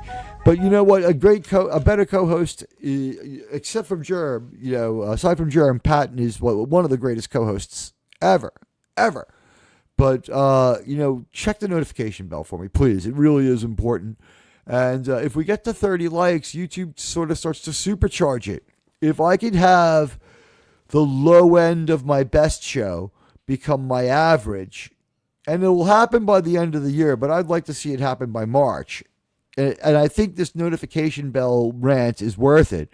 If I can get to that, well, YouTube will have a lot more interest in me, and you'll see me out there more doing more interesting things rather than just being Admiral Teague, which in and of itself is a good and fun thing. But let's face it, there's more to life than Teague itself, and I enjoy having you guys around. I enjoy having this relationship with you.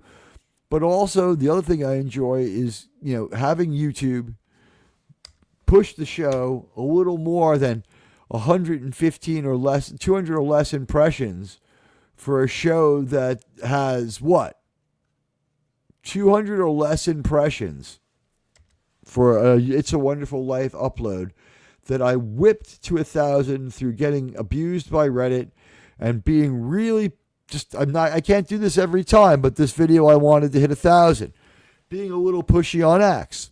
So what happens?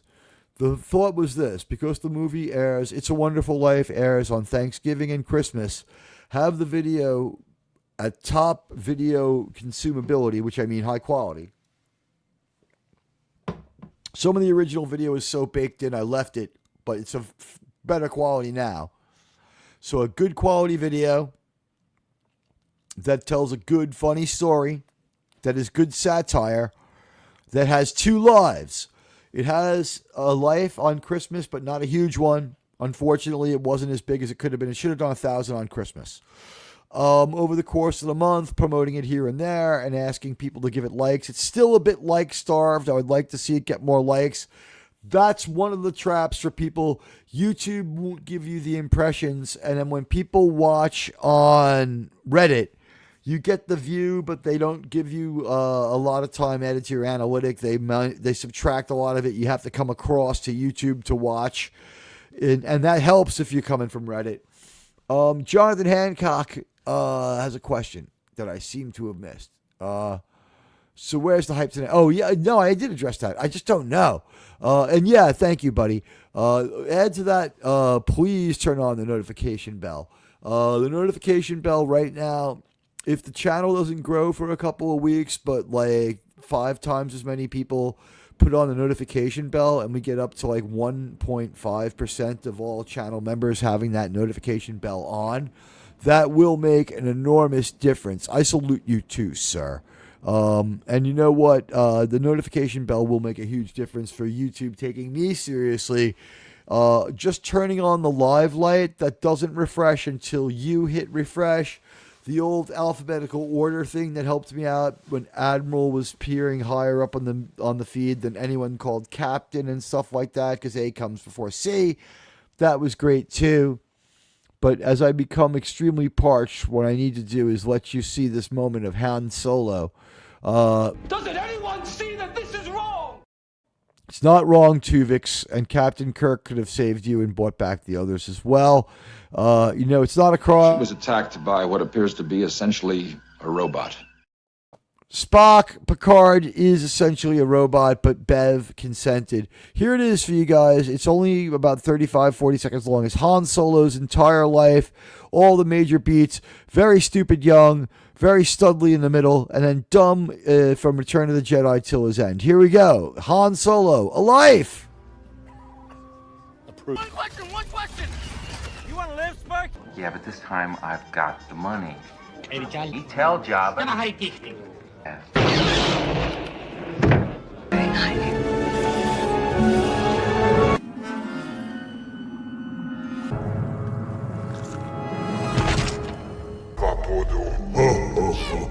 I know that laugh. Yes, anything.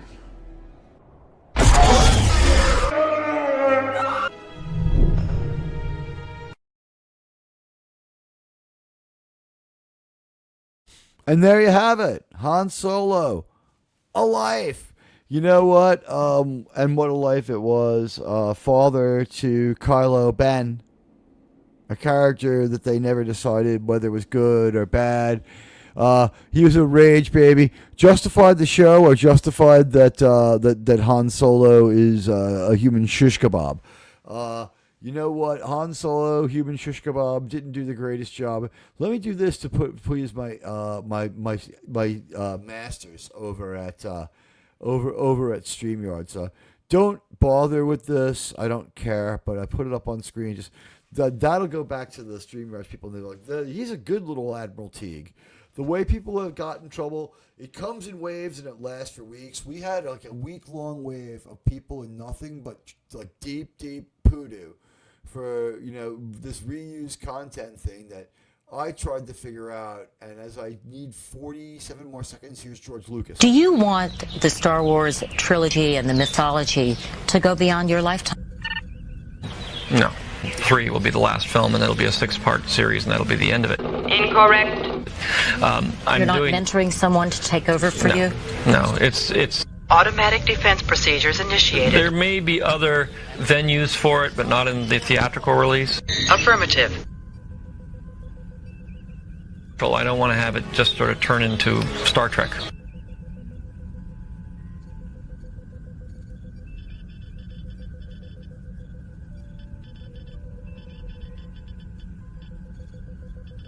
Well, I don't want to have it just sort of turn into Star Trek. Boy, guys, let me tell you, more prophetic words never spoken than those by George Lucas about Star Wars, huh? What a drag. That franchise it collapsed on us. What just absolute disaster. I think we're all pretty sad about what happened to good old Star Trek.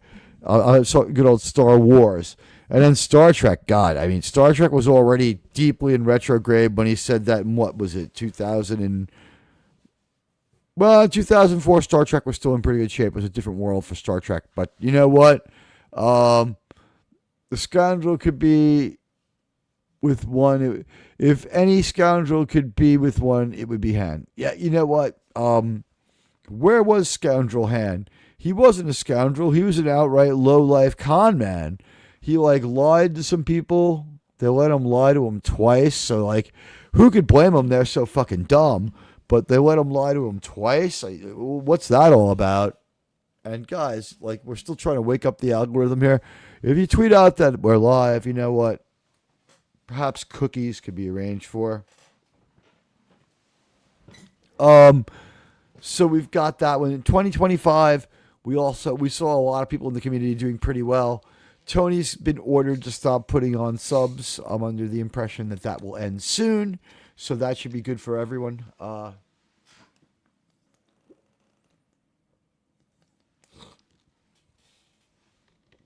He was a little rebellious when I told him to do it. You don't Twitter? That's fine. Do you X? Listen, do we post on X or do we tweet on Twitter, or do we tweet on X, or do we post on Twitter? No one knows anymore, but it's a fairly powerful media tool. And you would think that after YouTube saw me drag 1,000 people to YouTube from other sites to watch my video, that they would push me a little more. You would think that when 1,000, they don't show a video to more than 500 people, 200 watch, and 40 or 50 of them join the channel, that would be the sign of a worthy channel, but it's not to YouTube. So the metric, they're playing this game of asymmetrical warfare where every time I get a little bigger, they throw me another challenge. Part of this is my own doing. I should have been more insistent on the notification bell from the start. I'm not going to undo it all in one day, and I'm not going to dwell on it. But again, if you haven't turned on the notification bell, listen, it's me. There was a fire, a flood. My suit didn't come back from the tux. My tux didn't come back from the cleaners. There was a hurricane. My car got a flat. The tow truck didn't come. I didn't have money for a phone call. You know what? It was every single effing thing. But in 2025, one of the things we had that was ridiculous was those movies. Then next, this Mars thing that confuses everything. I think that if properly navigated, it can help a channel to a degree. I think that if properly navigated, you have a chance to grow with it. And I also think that what we're looking at here is YouTube being so oversaturated that it's similar to the problem on X. And, you know, to go back to streaming live on X, for a watch party before my main show, I might do that just to get the word out on X. It's like 1 hour of a neon sign on X. And that's like X-worthy content, like watching something. So I would do the watch party with my friend either on my second channel, and I would stream that to X. Then when I went to my regular show, I would stream to Rumble and YouTube only. All right, that's the only way that's the only way I could see it working. Rumble and YouTube only. But before the show, to get people interested and to keep a blaring neon sign out there, I would put it on X, like for the watch party. And again, guys, you know, spam some emojis, wake up the chat, tell YouTube I'm here. And 13 people is great. 5 of you are going to get hit with ads on the vertical stream. The link for the landscape stream is pinned to the top. Come on over. Anyway, we decided that this year we made the decision that Paramount would be our focus. The first real move towards that orbit was in September of 24, when Jerem and I predicted that we would probably find out Alex Kurtzman's fate this January. It looks like in the last few weeks his fate has been spelled out, so we fell short by a couple of weeks, but this prediction was from September of 24. We said we didn't think that the Ellisons would like him. We said that we didn't see him being. Those are some cool emojis. I love the remember emojis. And this one's great too. The little troll. I don't know what it is. Troll drinking a goblet of hell. Hey, Trek Reviewer. Trek Reviewer, I'm sure you have your notification bell turned on. I don't have to remind you, but thanks for being here. We have the lowest notification bell. I don't know what to call it.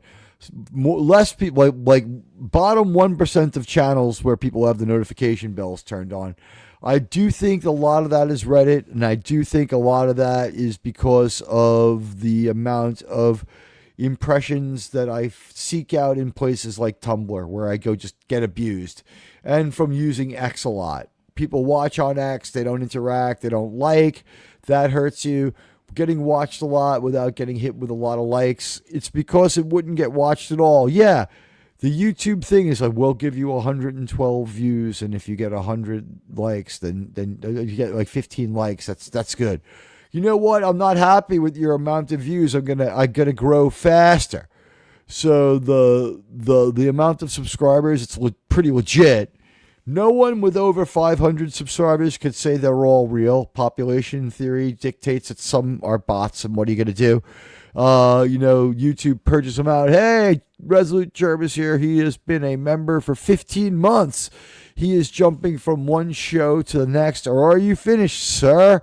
There certainly is room on the panel for you, but I believe that you are now either watching with Gorilla or finishing with Gorilla and about to go to hang out with Sci-Fi Sith Dan. So Germ, my pal and co-host, is a member of this channel for 15 months. I thank him from the bottom of my heart.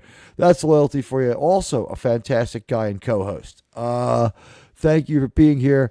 And the concurrents are now like stabilized at almost at double digits. I would like to get it to 10. But you know what? 9, not so very bad for the bonus stream show. It's the Friday bonus show. And the multiplication bell is our topic. Pink Floyd album, The Division Bell. If you're an American, I found out what it means, okay? In England, in their parliament, there are a series of bells, and that's when they become divided against each other. They divide themselves against each other, and they take on a divisive point of view, and everyone has to wear a dress and a wig. And then they have color war, and the outcome of that decides national policy. I would propose changing it to the unification bell, but no, the truth is the division bell is a series of bells sounded to go to your party area to make a vote, I believe. So the division bell is Pink Floyd's statement on communication, and it's considered their last major work before Endless River, which of course has no lyrics or has like one spoken word in it. There's no lyrics in Endless River. It's good, though. It's real good. Everybody loved them, some Pink Floyd. Okay. The only thing you need to grow is a good woman. You know what? Clones grow at twice the rate, but I mean, 32 is a little old because I'd still wait till the clone was like age of consent, or to 36. Sorry, my math is terrible. I'd still wait for the clone to be age of consent. I guess I could move to Kentucky with the clone and she would only be 32. But they age twice as fast, so I don't know about like the cloning solution seems to be, with superior intelligence and strength breeds superior ambition. But 12 likes is great. If you haven't liked the stream, like it. This weekend, we're going through the Enterprise thing. Is sort of on hold for a week as we go to the Star Trek movies. We're going to do movies this week. Last week, we did the shows. This week, we're doing the movies. It's the end of the year. Retrospective and compendiums are in. Lists are in. Our end of the year Star Trek movies. There's not enough choices to take a vote on them.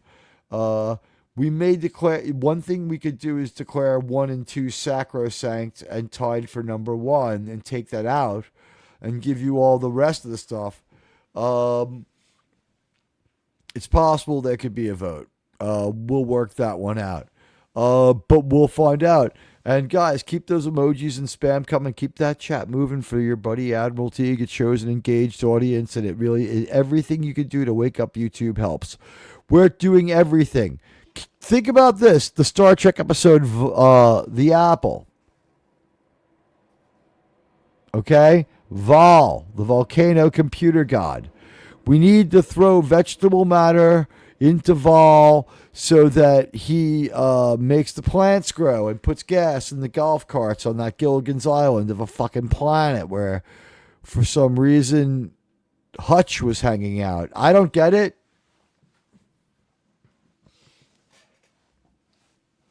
Just wig aliens. That's what they were down to in that season. I like how Captain Kirk explains sex to the people on the planet. Yo, figure it out.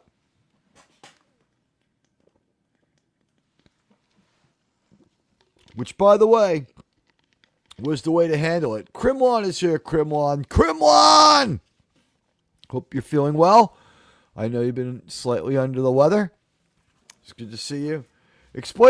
Krimlon, explain sex to me. That was Captain... Okay. Yo, figure it out. Captain Kirk tries to explain it at the end of the episode, The Apple, and just gives up. He's like, when the time comes, your natural urges will, you know what, you'll figure it out. It's great. It's like, because he's like a parent figure to this whole weird society that's only just so viable. So like I said, we have a lot of challenges. Overcoming the divided viewership because of Mars is one of them. If you're on Mars, jump over the landscape stream. It's pinned to the top of the chat. There are no commercials. Landscape stream. Good to see you all there. the vertical stream, get over to the landscape stream to get away from those commercials. You know what? And hail to Krimlon. Krimlon, you know what? 1923 was a blast. We've got Landman creeping up on us. Episode 7 already. Episode 7 already, isn't it, right? We did episode 5 and 6. 6, they had to slow it down. 7, I'm going to guess the pacing will increase slightly. But because there's a season 3, all they have to do is kind of like lock it in where they are now and move forward. And it'll be interesting. I can't wait to see what they do with that. And 3 seasons renewed for season 3. It didn't say renewed to end in season 3. So I'm looking forward to episode 7 already. Wow, it seems fast. Right? 10 weeks seem like a long time. It might be time for another Landman video essay as we approach like pivotal part of the season. I'm sorry, guys. If you hear like a long pause, it's because I'm turning off my microphone because I'm coughing and sneezing a little bit because of the weather here, and I've got a runny nose. So I don't want to be unprofessional and, be sneezing and coughing and clearing my throat on mic. So I have to go with the avatar a lot to see the feedback to know that I am, in fact, broadcasting my voice. So what are you going to do? Yeah, we rushed to episode 7 and a whole bunch of crazy things didn't happen. But, wow, Krimlon with the incredible rocket pair. I don't know. What can I do for the rocket pair? I'm going to play some video. Krimlon, I thank you for the bottom of my heart. Welcome to the Q Continuum. But let me play a little bit of media while I get together a rocket pair song. Shut up! No, I won't shut up. I need some inspiration. Decker, what should I try? Pure anti-proton. Absolutely pure. Maybe I will. This is for you while I figure out how to do rocket pair.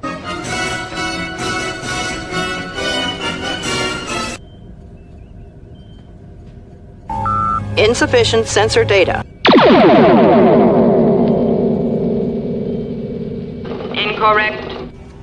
10 fucking grueling hours.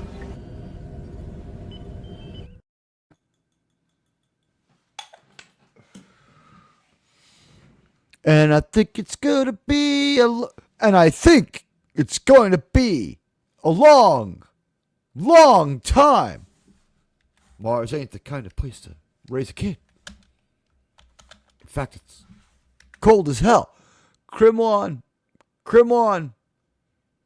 these are for you. Krimlon, these are for you. I'm gonna give it to you. Give it to you. I'm going to recite it for you as best I can. You ready? You packed my bags. Pre-flight last night. 0 hour. 9 a.m. And I'm going to be high as a kite by then. I miss the earth so much. I miss my wife. It's lonely out in space.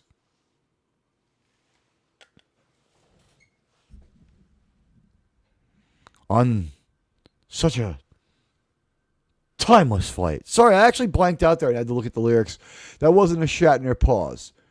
And I think it's going to be a long, long time till touchdown makes me come around to find I'm not the man they think I am at home. Oh, no.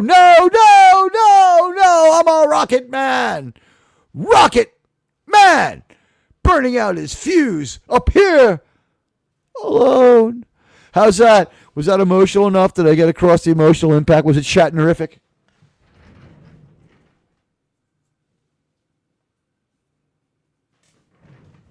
I mean, really, how can it be? There's only one Shatner. He's a brilliant guy.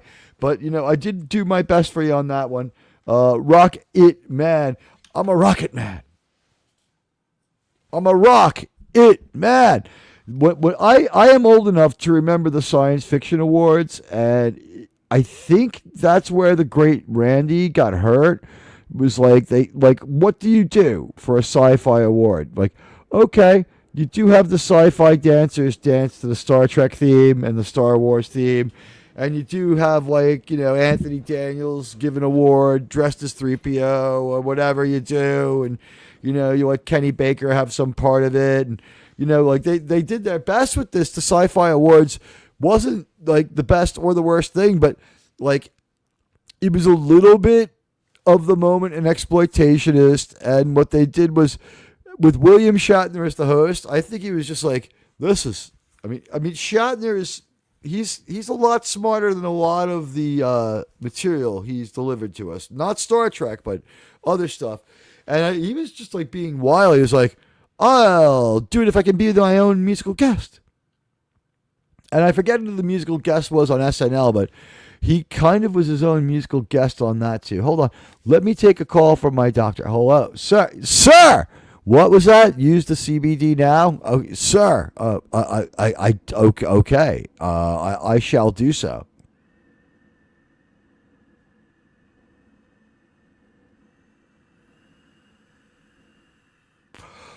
But I remember watching William Shatner do that rock it man thing, and I remember being like spellbound by how weird it was.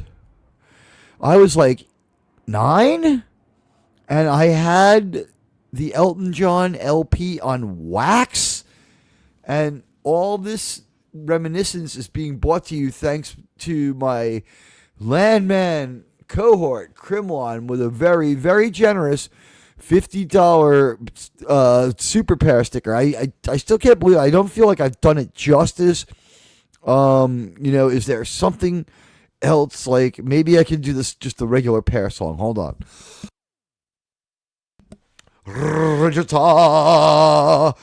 Look what's happening to me.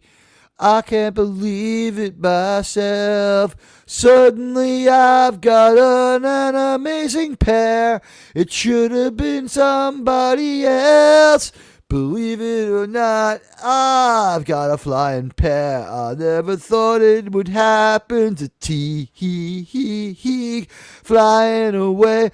'Cause Crimlon sent me that pair. Who could it be? It's your buddy, Admiral Teag. All right. Sorry, I need to turn the camera off for that one because it's like I croon, I gesticulate, I have to move my hands. I'm not only a New Yorker, but I'm kind of Italian enough, so that's the way it is. Thank you, Crimlon.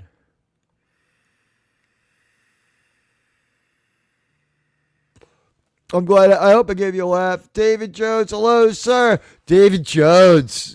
I saw her face.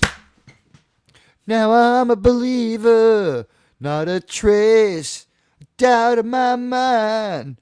I'm in love, ooh, I'm a believer. I couldn't leave her if I tried. And that's a Mickey Dolenz song. But Neil Diamond, I wrote that.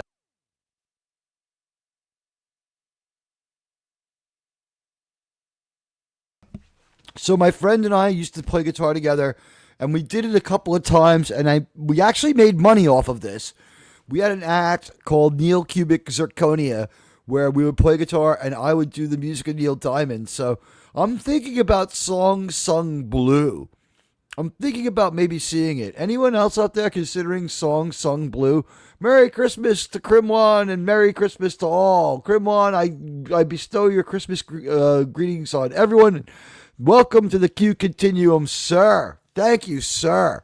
And Buddy right in there, like the professional mod he is. Great. Guys, the notification bell is a big deal. Admiral Teag, to watch Star Trek The Next Generation episodes Code of Honor, Sub Rosa, Star Trek Voyager, episode Sub Rosa, and Star Trek Section 31. Are you trying to break my brain? I don't mind Code of Honor. It gets heat because of the aesthetic of the alien. We'll leave it at that. And what can I tell you? That was, not so bad. But it looked how it looked, and people didn't like it. So that's the deal. Nothing I don't know what to tell you. As far as Sub Rosa. Very little redeeming social value in that episode. And in fact, doesn't Bev spend all of that episode in like a Victorian baby dress where we get you know put your beautiful chick in a cool outfit once or twice, but what Bev Crusher was a gorgeous body. I mean, come on.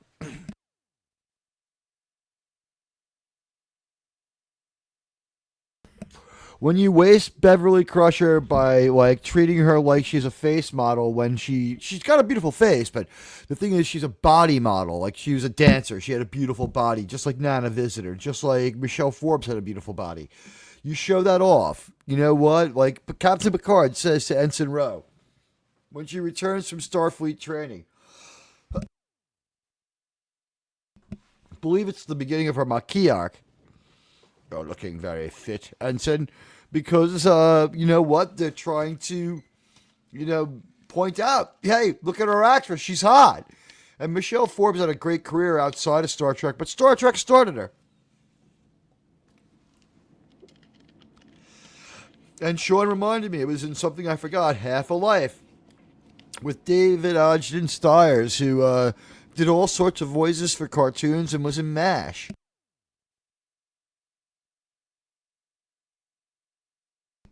He's Winchester in MASH. Sorry, guys.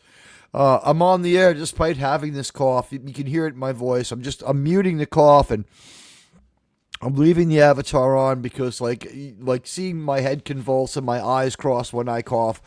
As funny as it would be, I don't know if it's great YouTubing, but we got 1,023 people have watched the It's a Wonderful Life video.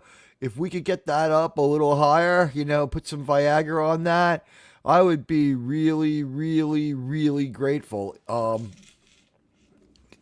Like it now, watch it later. I could use some help on this one. You know what? Today we take care of all family videos and family business. You know what? This one is funny. It did get 2 lives. It got to 1,000. But it could use some more loves and some more like. It could use some more views. So like I said, watch it now.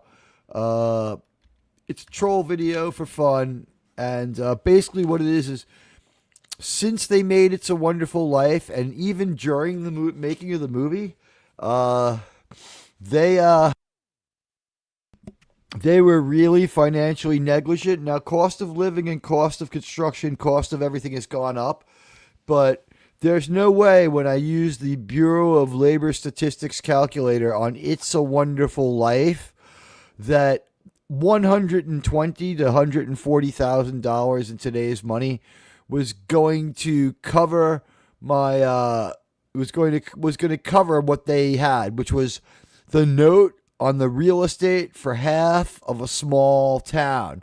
An upstate New York town, half of it. Okay, so holding the note on that with $140,000, they had like 6 or 7 to 10 to $12 million worth of real estate just downtown. Okay, so the Bailey Savings and Loan, he was set up to be wiped out. Mr. Potter was doing everyone a favor with that 50 cents on a dollar. George Bailey's plan only works out because he's the star of the movie. And guys, if you're on the vertical feed, come on over to the horizontal landscape one. There's no ads. It would be great to have you there. And we have cake. At any rate, in It's a Wonderful Life, I think you'll find it enjoyable. And I think that you'll find that, the troll video is kind of fun. So do me a favor. Check that one out. It's in the chat on the landscape stream. Like I said, I don't get the need for the vertical stream, but the brand confusion and the brand damage is a little bit real. Again, notification bell, super important if you're coming through later. I'm begging you to check. And everyone else, welcome aboard. This week's Star Trek conversation is the movies. I have to figure out which one of these movies is my favorite, and if I had to put them in order. So let me just top of my head it for you here now and see if I have an idea. And this might change, but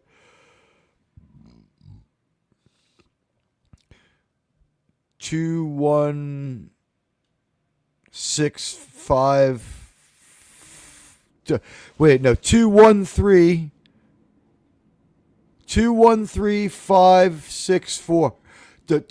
21 Wrath of Khan motion picture. Search for Spock. Undiscovered country.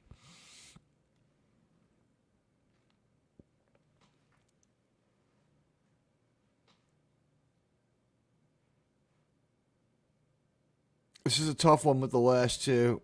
5 I'm going to give to The Final Frontier, and 6 I'll give to 4. 4 was good, but the time travel stuff and not being the movie I wanted after all that excitement in space, was it cute and fun? Sure. But you know what? There's a reason why it's like my mom's favorite Star Trek movie, right? It's like everybody's mom's favorite Star Trek movie. We'd seen it a lot. And in that movie, they saved a lot of money because the stars of the movie are our Star Trek stars rather than any kind of guest star. Our location is Earth. Our costumes are present day. And so we got a movie that people, they went to see it and had the biggest profit margin of any Star Trek movie. And then it was also a fairly good movie, so it takes on a life of its own in that sense. And a lot of people just go to see it. And it's a hit. And we get their signatures at the end, and fun time at the movies. And the movie's good enough, and it's Star Trek enough, but they bend things pretty far.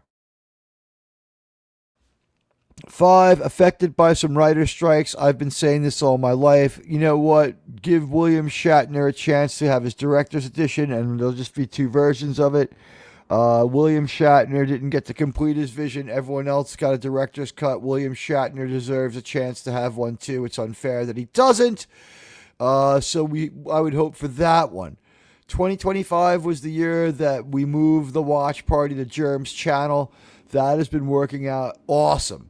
The watch parties on Germ's channel before the review show have strengthened up and tightened up the analytic. The watch party links are always pinned to the show about an hour before the watch party goes down. It's pinned to the regular show, and you go through a portal, and that takes you to Germ's channel right there on YouTube. You don't go anywhere strange. We watch it on Cosby, or whatever you call it. We have a channel theater, and we watch the episode. I don't know if he's going to show a movie this week. It's totally up to him. If he's still in the chat, he'll let me know. But we're going to try to get a movie discussion this week, and that's my movie order. So what did I say? 2, 1, 3, 2, 1, 3, 6, 5, 4. Yeah, 2, 1, 3, 6, 5, 4. I think I could go with. 1 and 2 are amazing. 3 is not that much of a step down at all. I do not believe in the odd-numbered movie curse at all. I believe that 3 is good. There is something to be said for 5 on both sides of good and bad. I understand where people are coming from. Doomcock and I agree on this one completely, that 5 is a dream, and it is a beautiful story when viewed that way. Gene Roddenberry liked that. Radioactive. Active! Guys, spam some emojis for me too. Let's have some fun here. You know what? An engaged and happy chat leads to people hitting the notification bell down the line. I'm going to revamp the emojis slightly in the new year and get them, where they need to be. And I love it. This is the evil band from Gem and the Holograms that David Jones has for his avatar. I'm just realizing that now. I saw it before. I think we did talk about that. I forget what they were called. And the Gem lady, God, she's got to be like 50, 60 now, right? The lady who sang for Gem did one more song in the style of Gem. That's cool for people who enjoyed that. That's really nice. I like when people do things like that are fun and fan-friendly. Hats off to the Gem lady. I didn't like your cartoon that I saw because it was on, and I saw it before Robotech. I didn't enjoy that part of it, but I think it was really badass that you were cool to your fans. And if I saw the lady from Gem and the Holograms, that would be a fun thing to say. She's famous to a lot of people. A lot of people love her. You know what? This year has been a year with a lot of bad Star Trek, but we got good Star Trek this year. This year was the year of Star Trek United. Star Trek United gave us some hope. Star Trek United showed us that we could get a better result from things. as we move forward into the future. I never thought I would get to review Star Trek, in my own lifetime.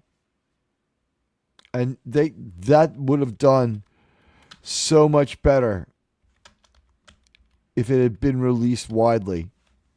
I'm just double checking to make sure Unification was this year.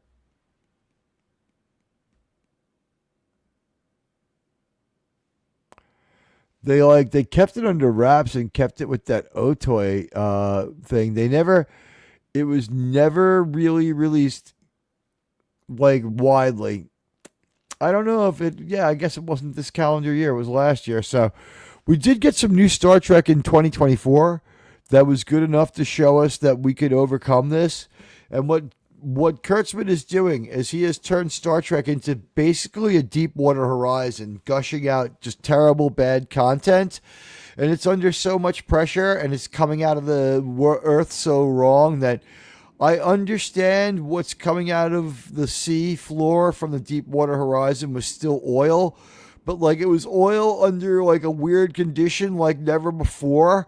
So this non-oil oil that wasn't that oil-orific, some of it, not all, but some of it, that was all fucked up and stuff like that. That's what we're getting. We're getting this disgusting, resinous, unrecoverable, irredeemable sludge that he's going to try to poison the wildlife. And that he's going to try to destroy the environment. And you say to yourself, sir, what is with Mr. Kurtzman that he's so, hell-bent on doing bad things to Star Trek? Why must he do this to our Star Trek? Why must he do this to our Star Trek? And it's just because on his way out, if he can beat them up enough, he can get maybe some books and YA novels and some comics out of this. I've seen some of these new Trek comics. They're really freaking awful. They are really, really, really freaking awful. I promised to drop Roman's link in before. I forget if I remember to do it, but there it is anyway, once again, or for the first time. You should join that channel. He's a good YouTuber.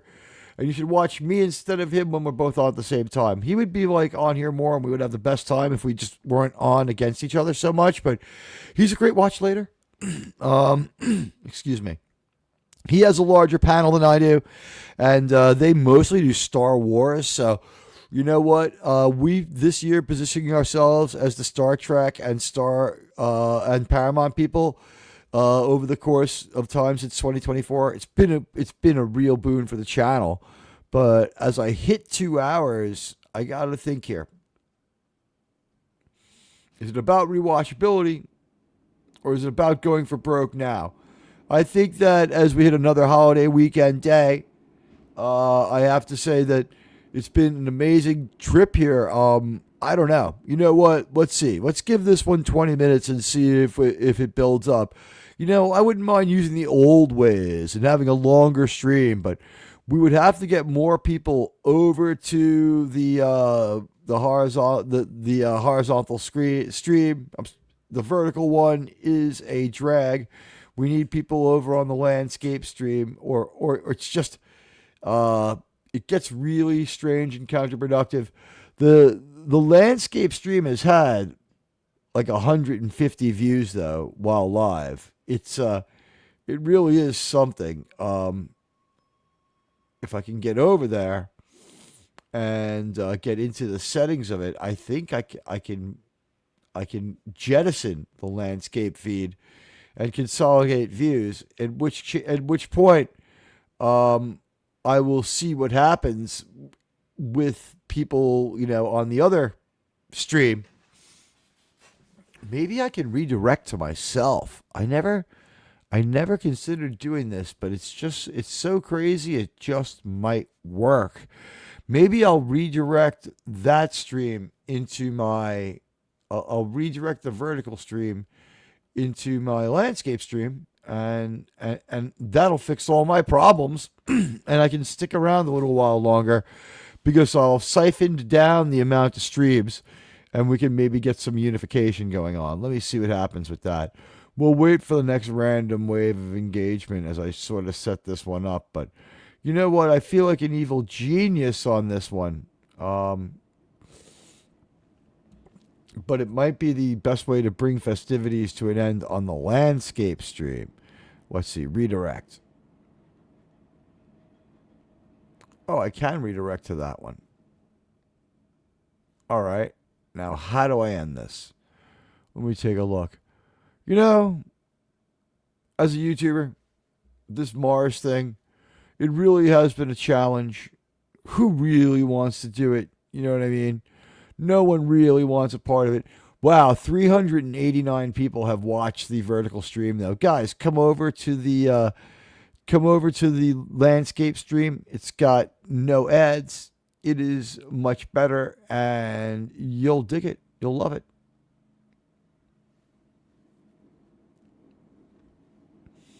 Trying to figure out how to end that stream right now as we speak, but you know what? As we go forward, let's talk about some of the things that we do know are happening. We had a Star Trek show last week where we covered most of the shows, and it was really interesting and really fun. I had a good time talking about it with my friends, and I think we're going to have an equally good show this week where I think it promises to be something of a unique experience as everyone gives their takes on the movies. It would be very weird to get the movie feel going, but what can you do? Like that's the way it works out.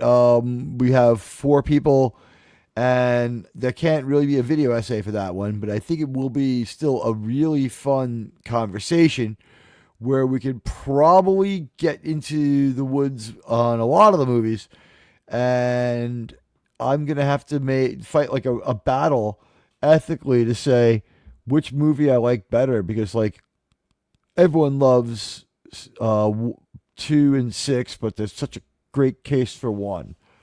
Let's read our poll. Survey says, are you planning to see the Odyssey? Yes, looks great. 15%. Yes, some doubts though. 0%. Only if reviewed well. 23% do you feel that way. And 62% of you, you're all wonderful people with 13 lucky votes. It's not quite scientific for the size of the community, but it doesn't bode well. Thank you for liking the stream, and thank you for taking the votes. It really was a huge favor to me, and I appreciate it from the bottom of my heart. Let me see if I can get over there. What I'm doing is, while I'm talking to you, I'm looking for ways to kill off the stream. What's this? Oh, the feedback button. All right. I'm looking for ways to kill off my landscape stream and unalive my landscape stream. Oh, wow. What happens if I do this? Oh, that's just okay. All right. I see what I can do here to minimize damage from the landscape stream. And that is now no longer discoverable. If you're over on the landscape stream, come to the vertical stream. The vertical stream is now no longer discoverable. It's live but unlisted. If you're there, you can hang out. Otherwise, though, I would say the 5 of you over there, it's pinned to the top of the chat. There is an opportunity to migrate over to the landscape stream. So, please feel free. And now, for the most part, it's in landscape, and I can talk to my landscape audience. But you know what? Take your time. And if you want to watch vertically, people watch vertically.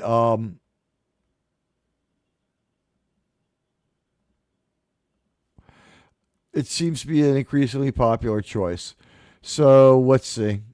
Hit the little refresh button as I do a quick check. I'm going to see if this became an unlisted stream or not.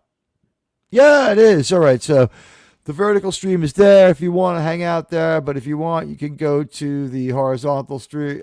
You can go to the landscape stream. And it's just better. Better for you, better for me, better for them. Them being the whales. And I see we still got... All right. Siphoning down on the landscape. Maybe some people on the horizontal. And I guess we're stable. 6 is good enough. Hello, everybody. You know what? Like I said, use that link at the top of the at the top of the other feed, which is now off for all intents and purposes. If you have the link, you'll be able to get there. But I never send that one out. All right. So with the Star Trek movies, I don't think we can cover all of them. I think we got to cover 1 through 6. I think that's the only way we can do it. 7 is its own weird hybrid animal. Might be its own weird hybrid discussion where we only talk about 7. And then we'll take a vote on Next Generation and Kelvin movies. But as we ring in this new year of Star Trek, I tell you this. This week, tomorrow, well, it'll be pretty darn close, but not New Year's, right? Tomorrow night, 27th into the 28th. We will make sure to come back next week. Is the watch party will be the Cage, all right? Because we're celebrating 60 years of Star Trek. We're gonna do a little TOS and TOS adjacent teasing. I'm thinking before we go back to Enterprise, we could start out with the Cage, the Menagerie, and maybe the Man Trap for the pure joy of it, and not rate the Man Trap, really. I don't know if we'll review it. I just don't know. But maybe that will be... I know that the movies 1 through 6 is this week. Whether or not we even bother with the TNG movies, it would mean we would have to watch all 4 of them, and that right there is a huge disincentive. I just don't want to watch all 4 movies of the Next Generation. I can handle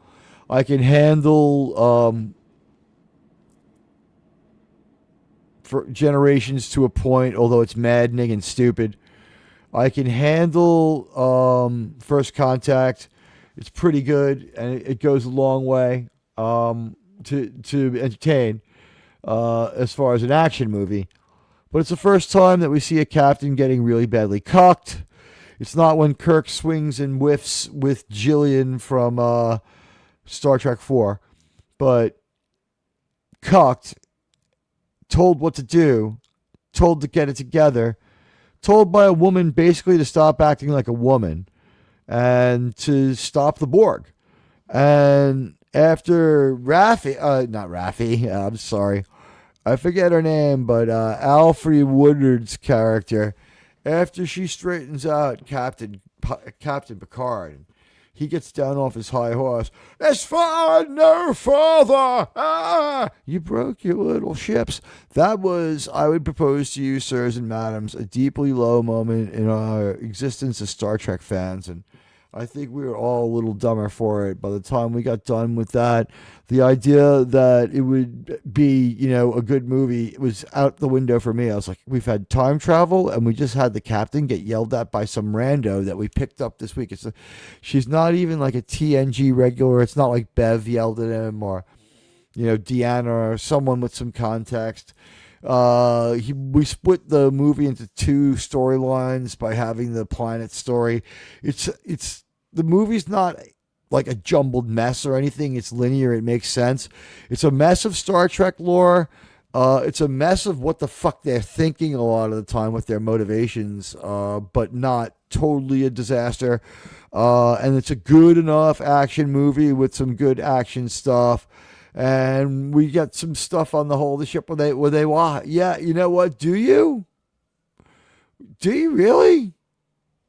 I want the landscape view. I mean, but I have never seen a man on my prawn screen. Okay? Ever since we had computers and we can dial up what we want, I'll just leave it to you like that. There's multiple people in there, but there's never, I don't even want to see a man in there. While I don't want an all lesbian crew of the Enterprise, when it comes to prawn, yeah, that's not so bad in my mind. But you know what, prawn, a sin that, I only indulge in as research. I don't do it for me. I do it for all of you guys. It's important for me that I do it for you guys.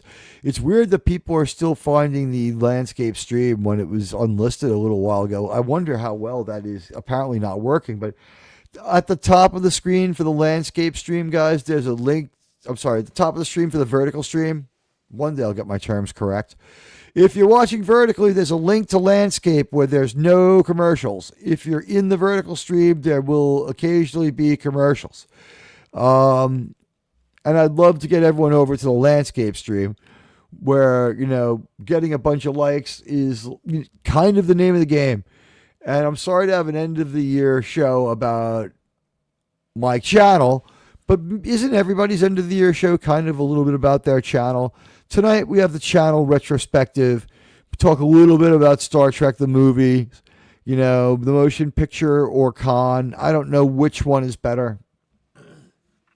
I know 6 isn't as good as 2. 6 is just not as good as 2. 1 might be as good as 2. The thing is that the story of 1 is not as good as the story of 2 as far as action and compelling. The V'ger probe launched by Earth, something that we ourselves made, is in itself definitely an interesting thing.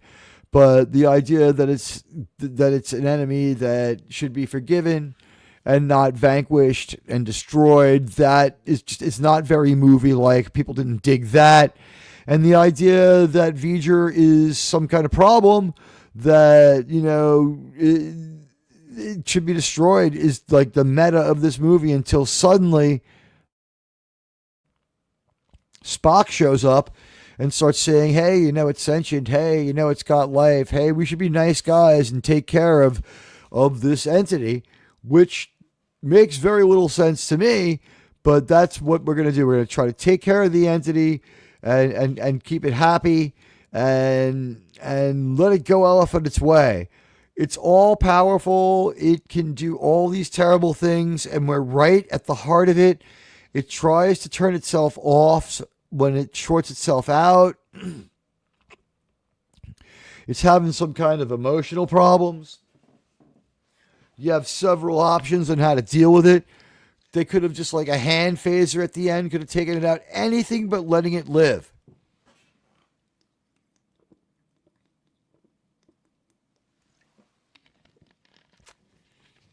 Is what happened much more Star Trek? Absolutely. The problem is this. Even though it's much more Star Trek, they made V'ger too evil.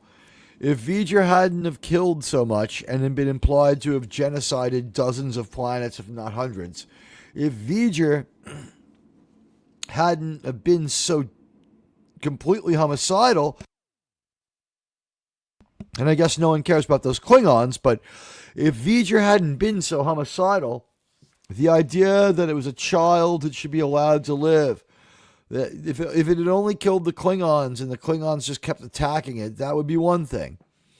But since it kills a lot of innocent people, and then we see like that its scans are destructive and kill or destroy whatever it touches, and that Ilea gets zapped by a scan that was so accurate they bring back a replicant of Ilea that's too perfect, and that starts causing problems. And in Star Trek the Motion Picture, V'ger needs to die. He needs to pay the ultimate price for what he's done to all these different planets and civilizations. But instead, they're like, it's a wondrous event in the birth of a new life. And while that's very Star Trek, and it is in itself honestly a deeply cool idea, there's some problems with a Star Trek show that has this level of detachment from the moral implications of what V'ger did. He was too overpowered in his evil, and he did too many bad things to be allowed to just go on and write it off as the wondrous birth of a new life form. Like, he couldn't have done so many terrible things. That's the problem with V'ger. And the reason why I rate 4 below 5, well, very easy, sirs and madams. In Star Trek V, the movie involves a probe, and it's pretty simple, and they solve their problem, and the probe goes away, and they forget about it. The probe messes up the Earth, and probably some people did die, but it doesn't destroy all life on the planet. It gets the answer it wanted. It moved away, and that's it. You know, that probe, we can forget about that Earth-specific whale probe going back to wherever it came from. Should we follow it and have a strong conversation with the fucking people who sent it? Yes. But the V'ger probe showing up and being an issue for the crew of the 1701, that is, you know, cool Star Trek, but destroying the observation post. Destroying the Klingons, who cares? All the planets that we know it's destroyed because of Spock's spacewalk. And then the wondrous thing, they might have been right when they told Gene he was a television, not movie guy. And the Next Generation's brilliance proves that maybe he would have turned into a great movie guy, but they weren't going to risk an experiment that cost it was 4 or 5 times the cost of most movies. Let's call it 3 times the price of a high-priced movie, right? So 3 or 4 times the price of any movie, and probably cost more than Star Wars. A lot of the reasons why people went to see it over and over again, I think honestly was just take some freaking Quaaludes or whatever it was that people did in the 60s. I'm not recommending drugs, but you know what? There's still plenty of leftover wild drugs from then. And all these hippies who used to watch Star Trek just went and dropped some kind of mind-altering substance while they were there, and they watched the crazy visuals in the movie like that over and over. And if I was that age then, I might have wanted to experience the movie on the big screen that way. And I didn't take acid when I saw it on the big screen, but gummies were in play. At any rate, though, I really do thank everyone who's been here. I want to really thank Krimlon for the $50 super sticker. It was really generous. And I want to thank Resolute Germ for being a member for 15 months. But also, let's talk about some of the people who are here. All of you who've made this such a great show. I want to thank John the Beagle Dad and Mr. House Party 6, who's a great friend of the channel. I want to thank Radioactive. I want to thank Roman of the Empire, John the Beagle Dad. I want to thank you. I want to thank Jason Love.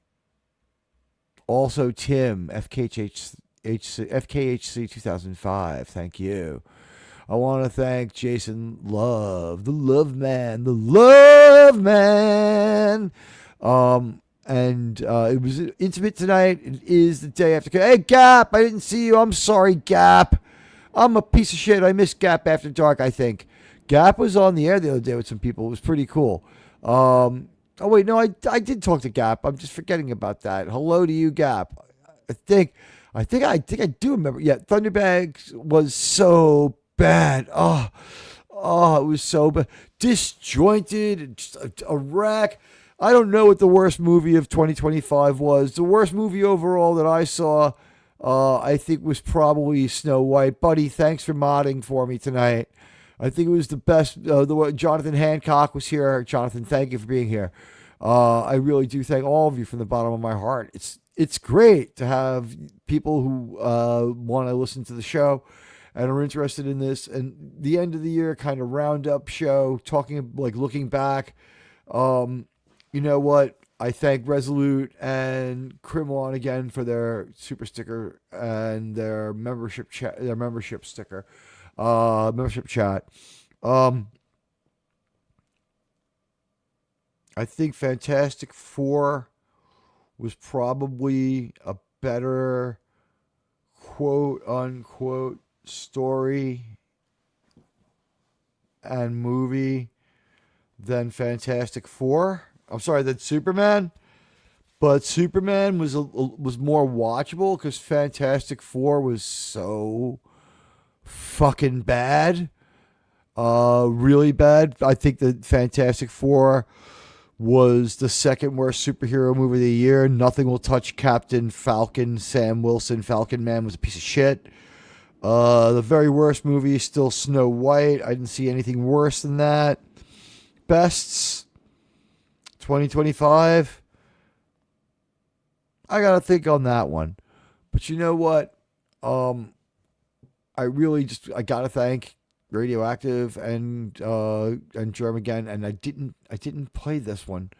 I keep forgetting to do this. You know what? Admiral Teag, incoming super chat. I got to start remembering to do that more. I have been very bad with that, and I think it's fun and funny, so I got to stop being an idiot, right? Sir, we have to send for Albert Einstein. Sir, he's very busy. Sir. Sir, that was so controversial. Sir. You know, that's the problem. We don't have Albert Einstein here. We need Albert Einstein to help me out with this. It doesn't matter. Yes? Nobody cares. I think people, well, I care. Sir, that was so controversial. Sir. What can I tell you is that I'm in a controversial mood. But you know what? Until we really get the notification bell thing going and squared away so that we can get more people showing up, it'll only get the signal strength louder. It's not like you have to come. And, there's a way to set it up so your YouTube notifications, you get the channel notifications, but they don't show through on your phone. I forget how to do it, but I set that up a long time ago. Also, as a creator, I'm usually scanning YouTube, so I know who's live. Like most of the time, I just do, right? So up against Doomcock, always a tough spot, but 2 nights in a row, Doomcock, what a trooper! Way to go, DC! And you know what? As I end my show, will one stream recycle into the other? I don't know. We're gonna find out.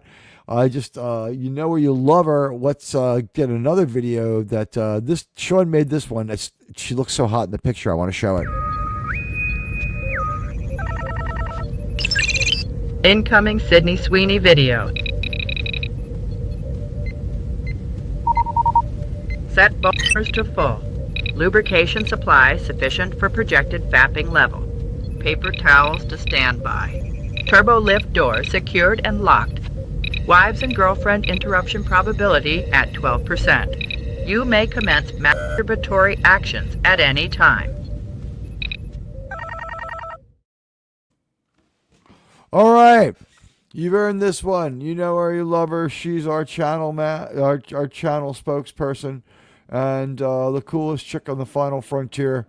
You got her coming your way right now. It is Kirk here. Spock here, Captain. No, it's not Kirk and Spock. It's Sydney Sweeney. Bye, guys.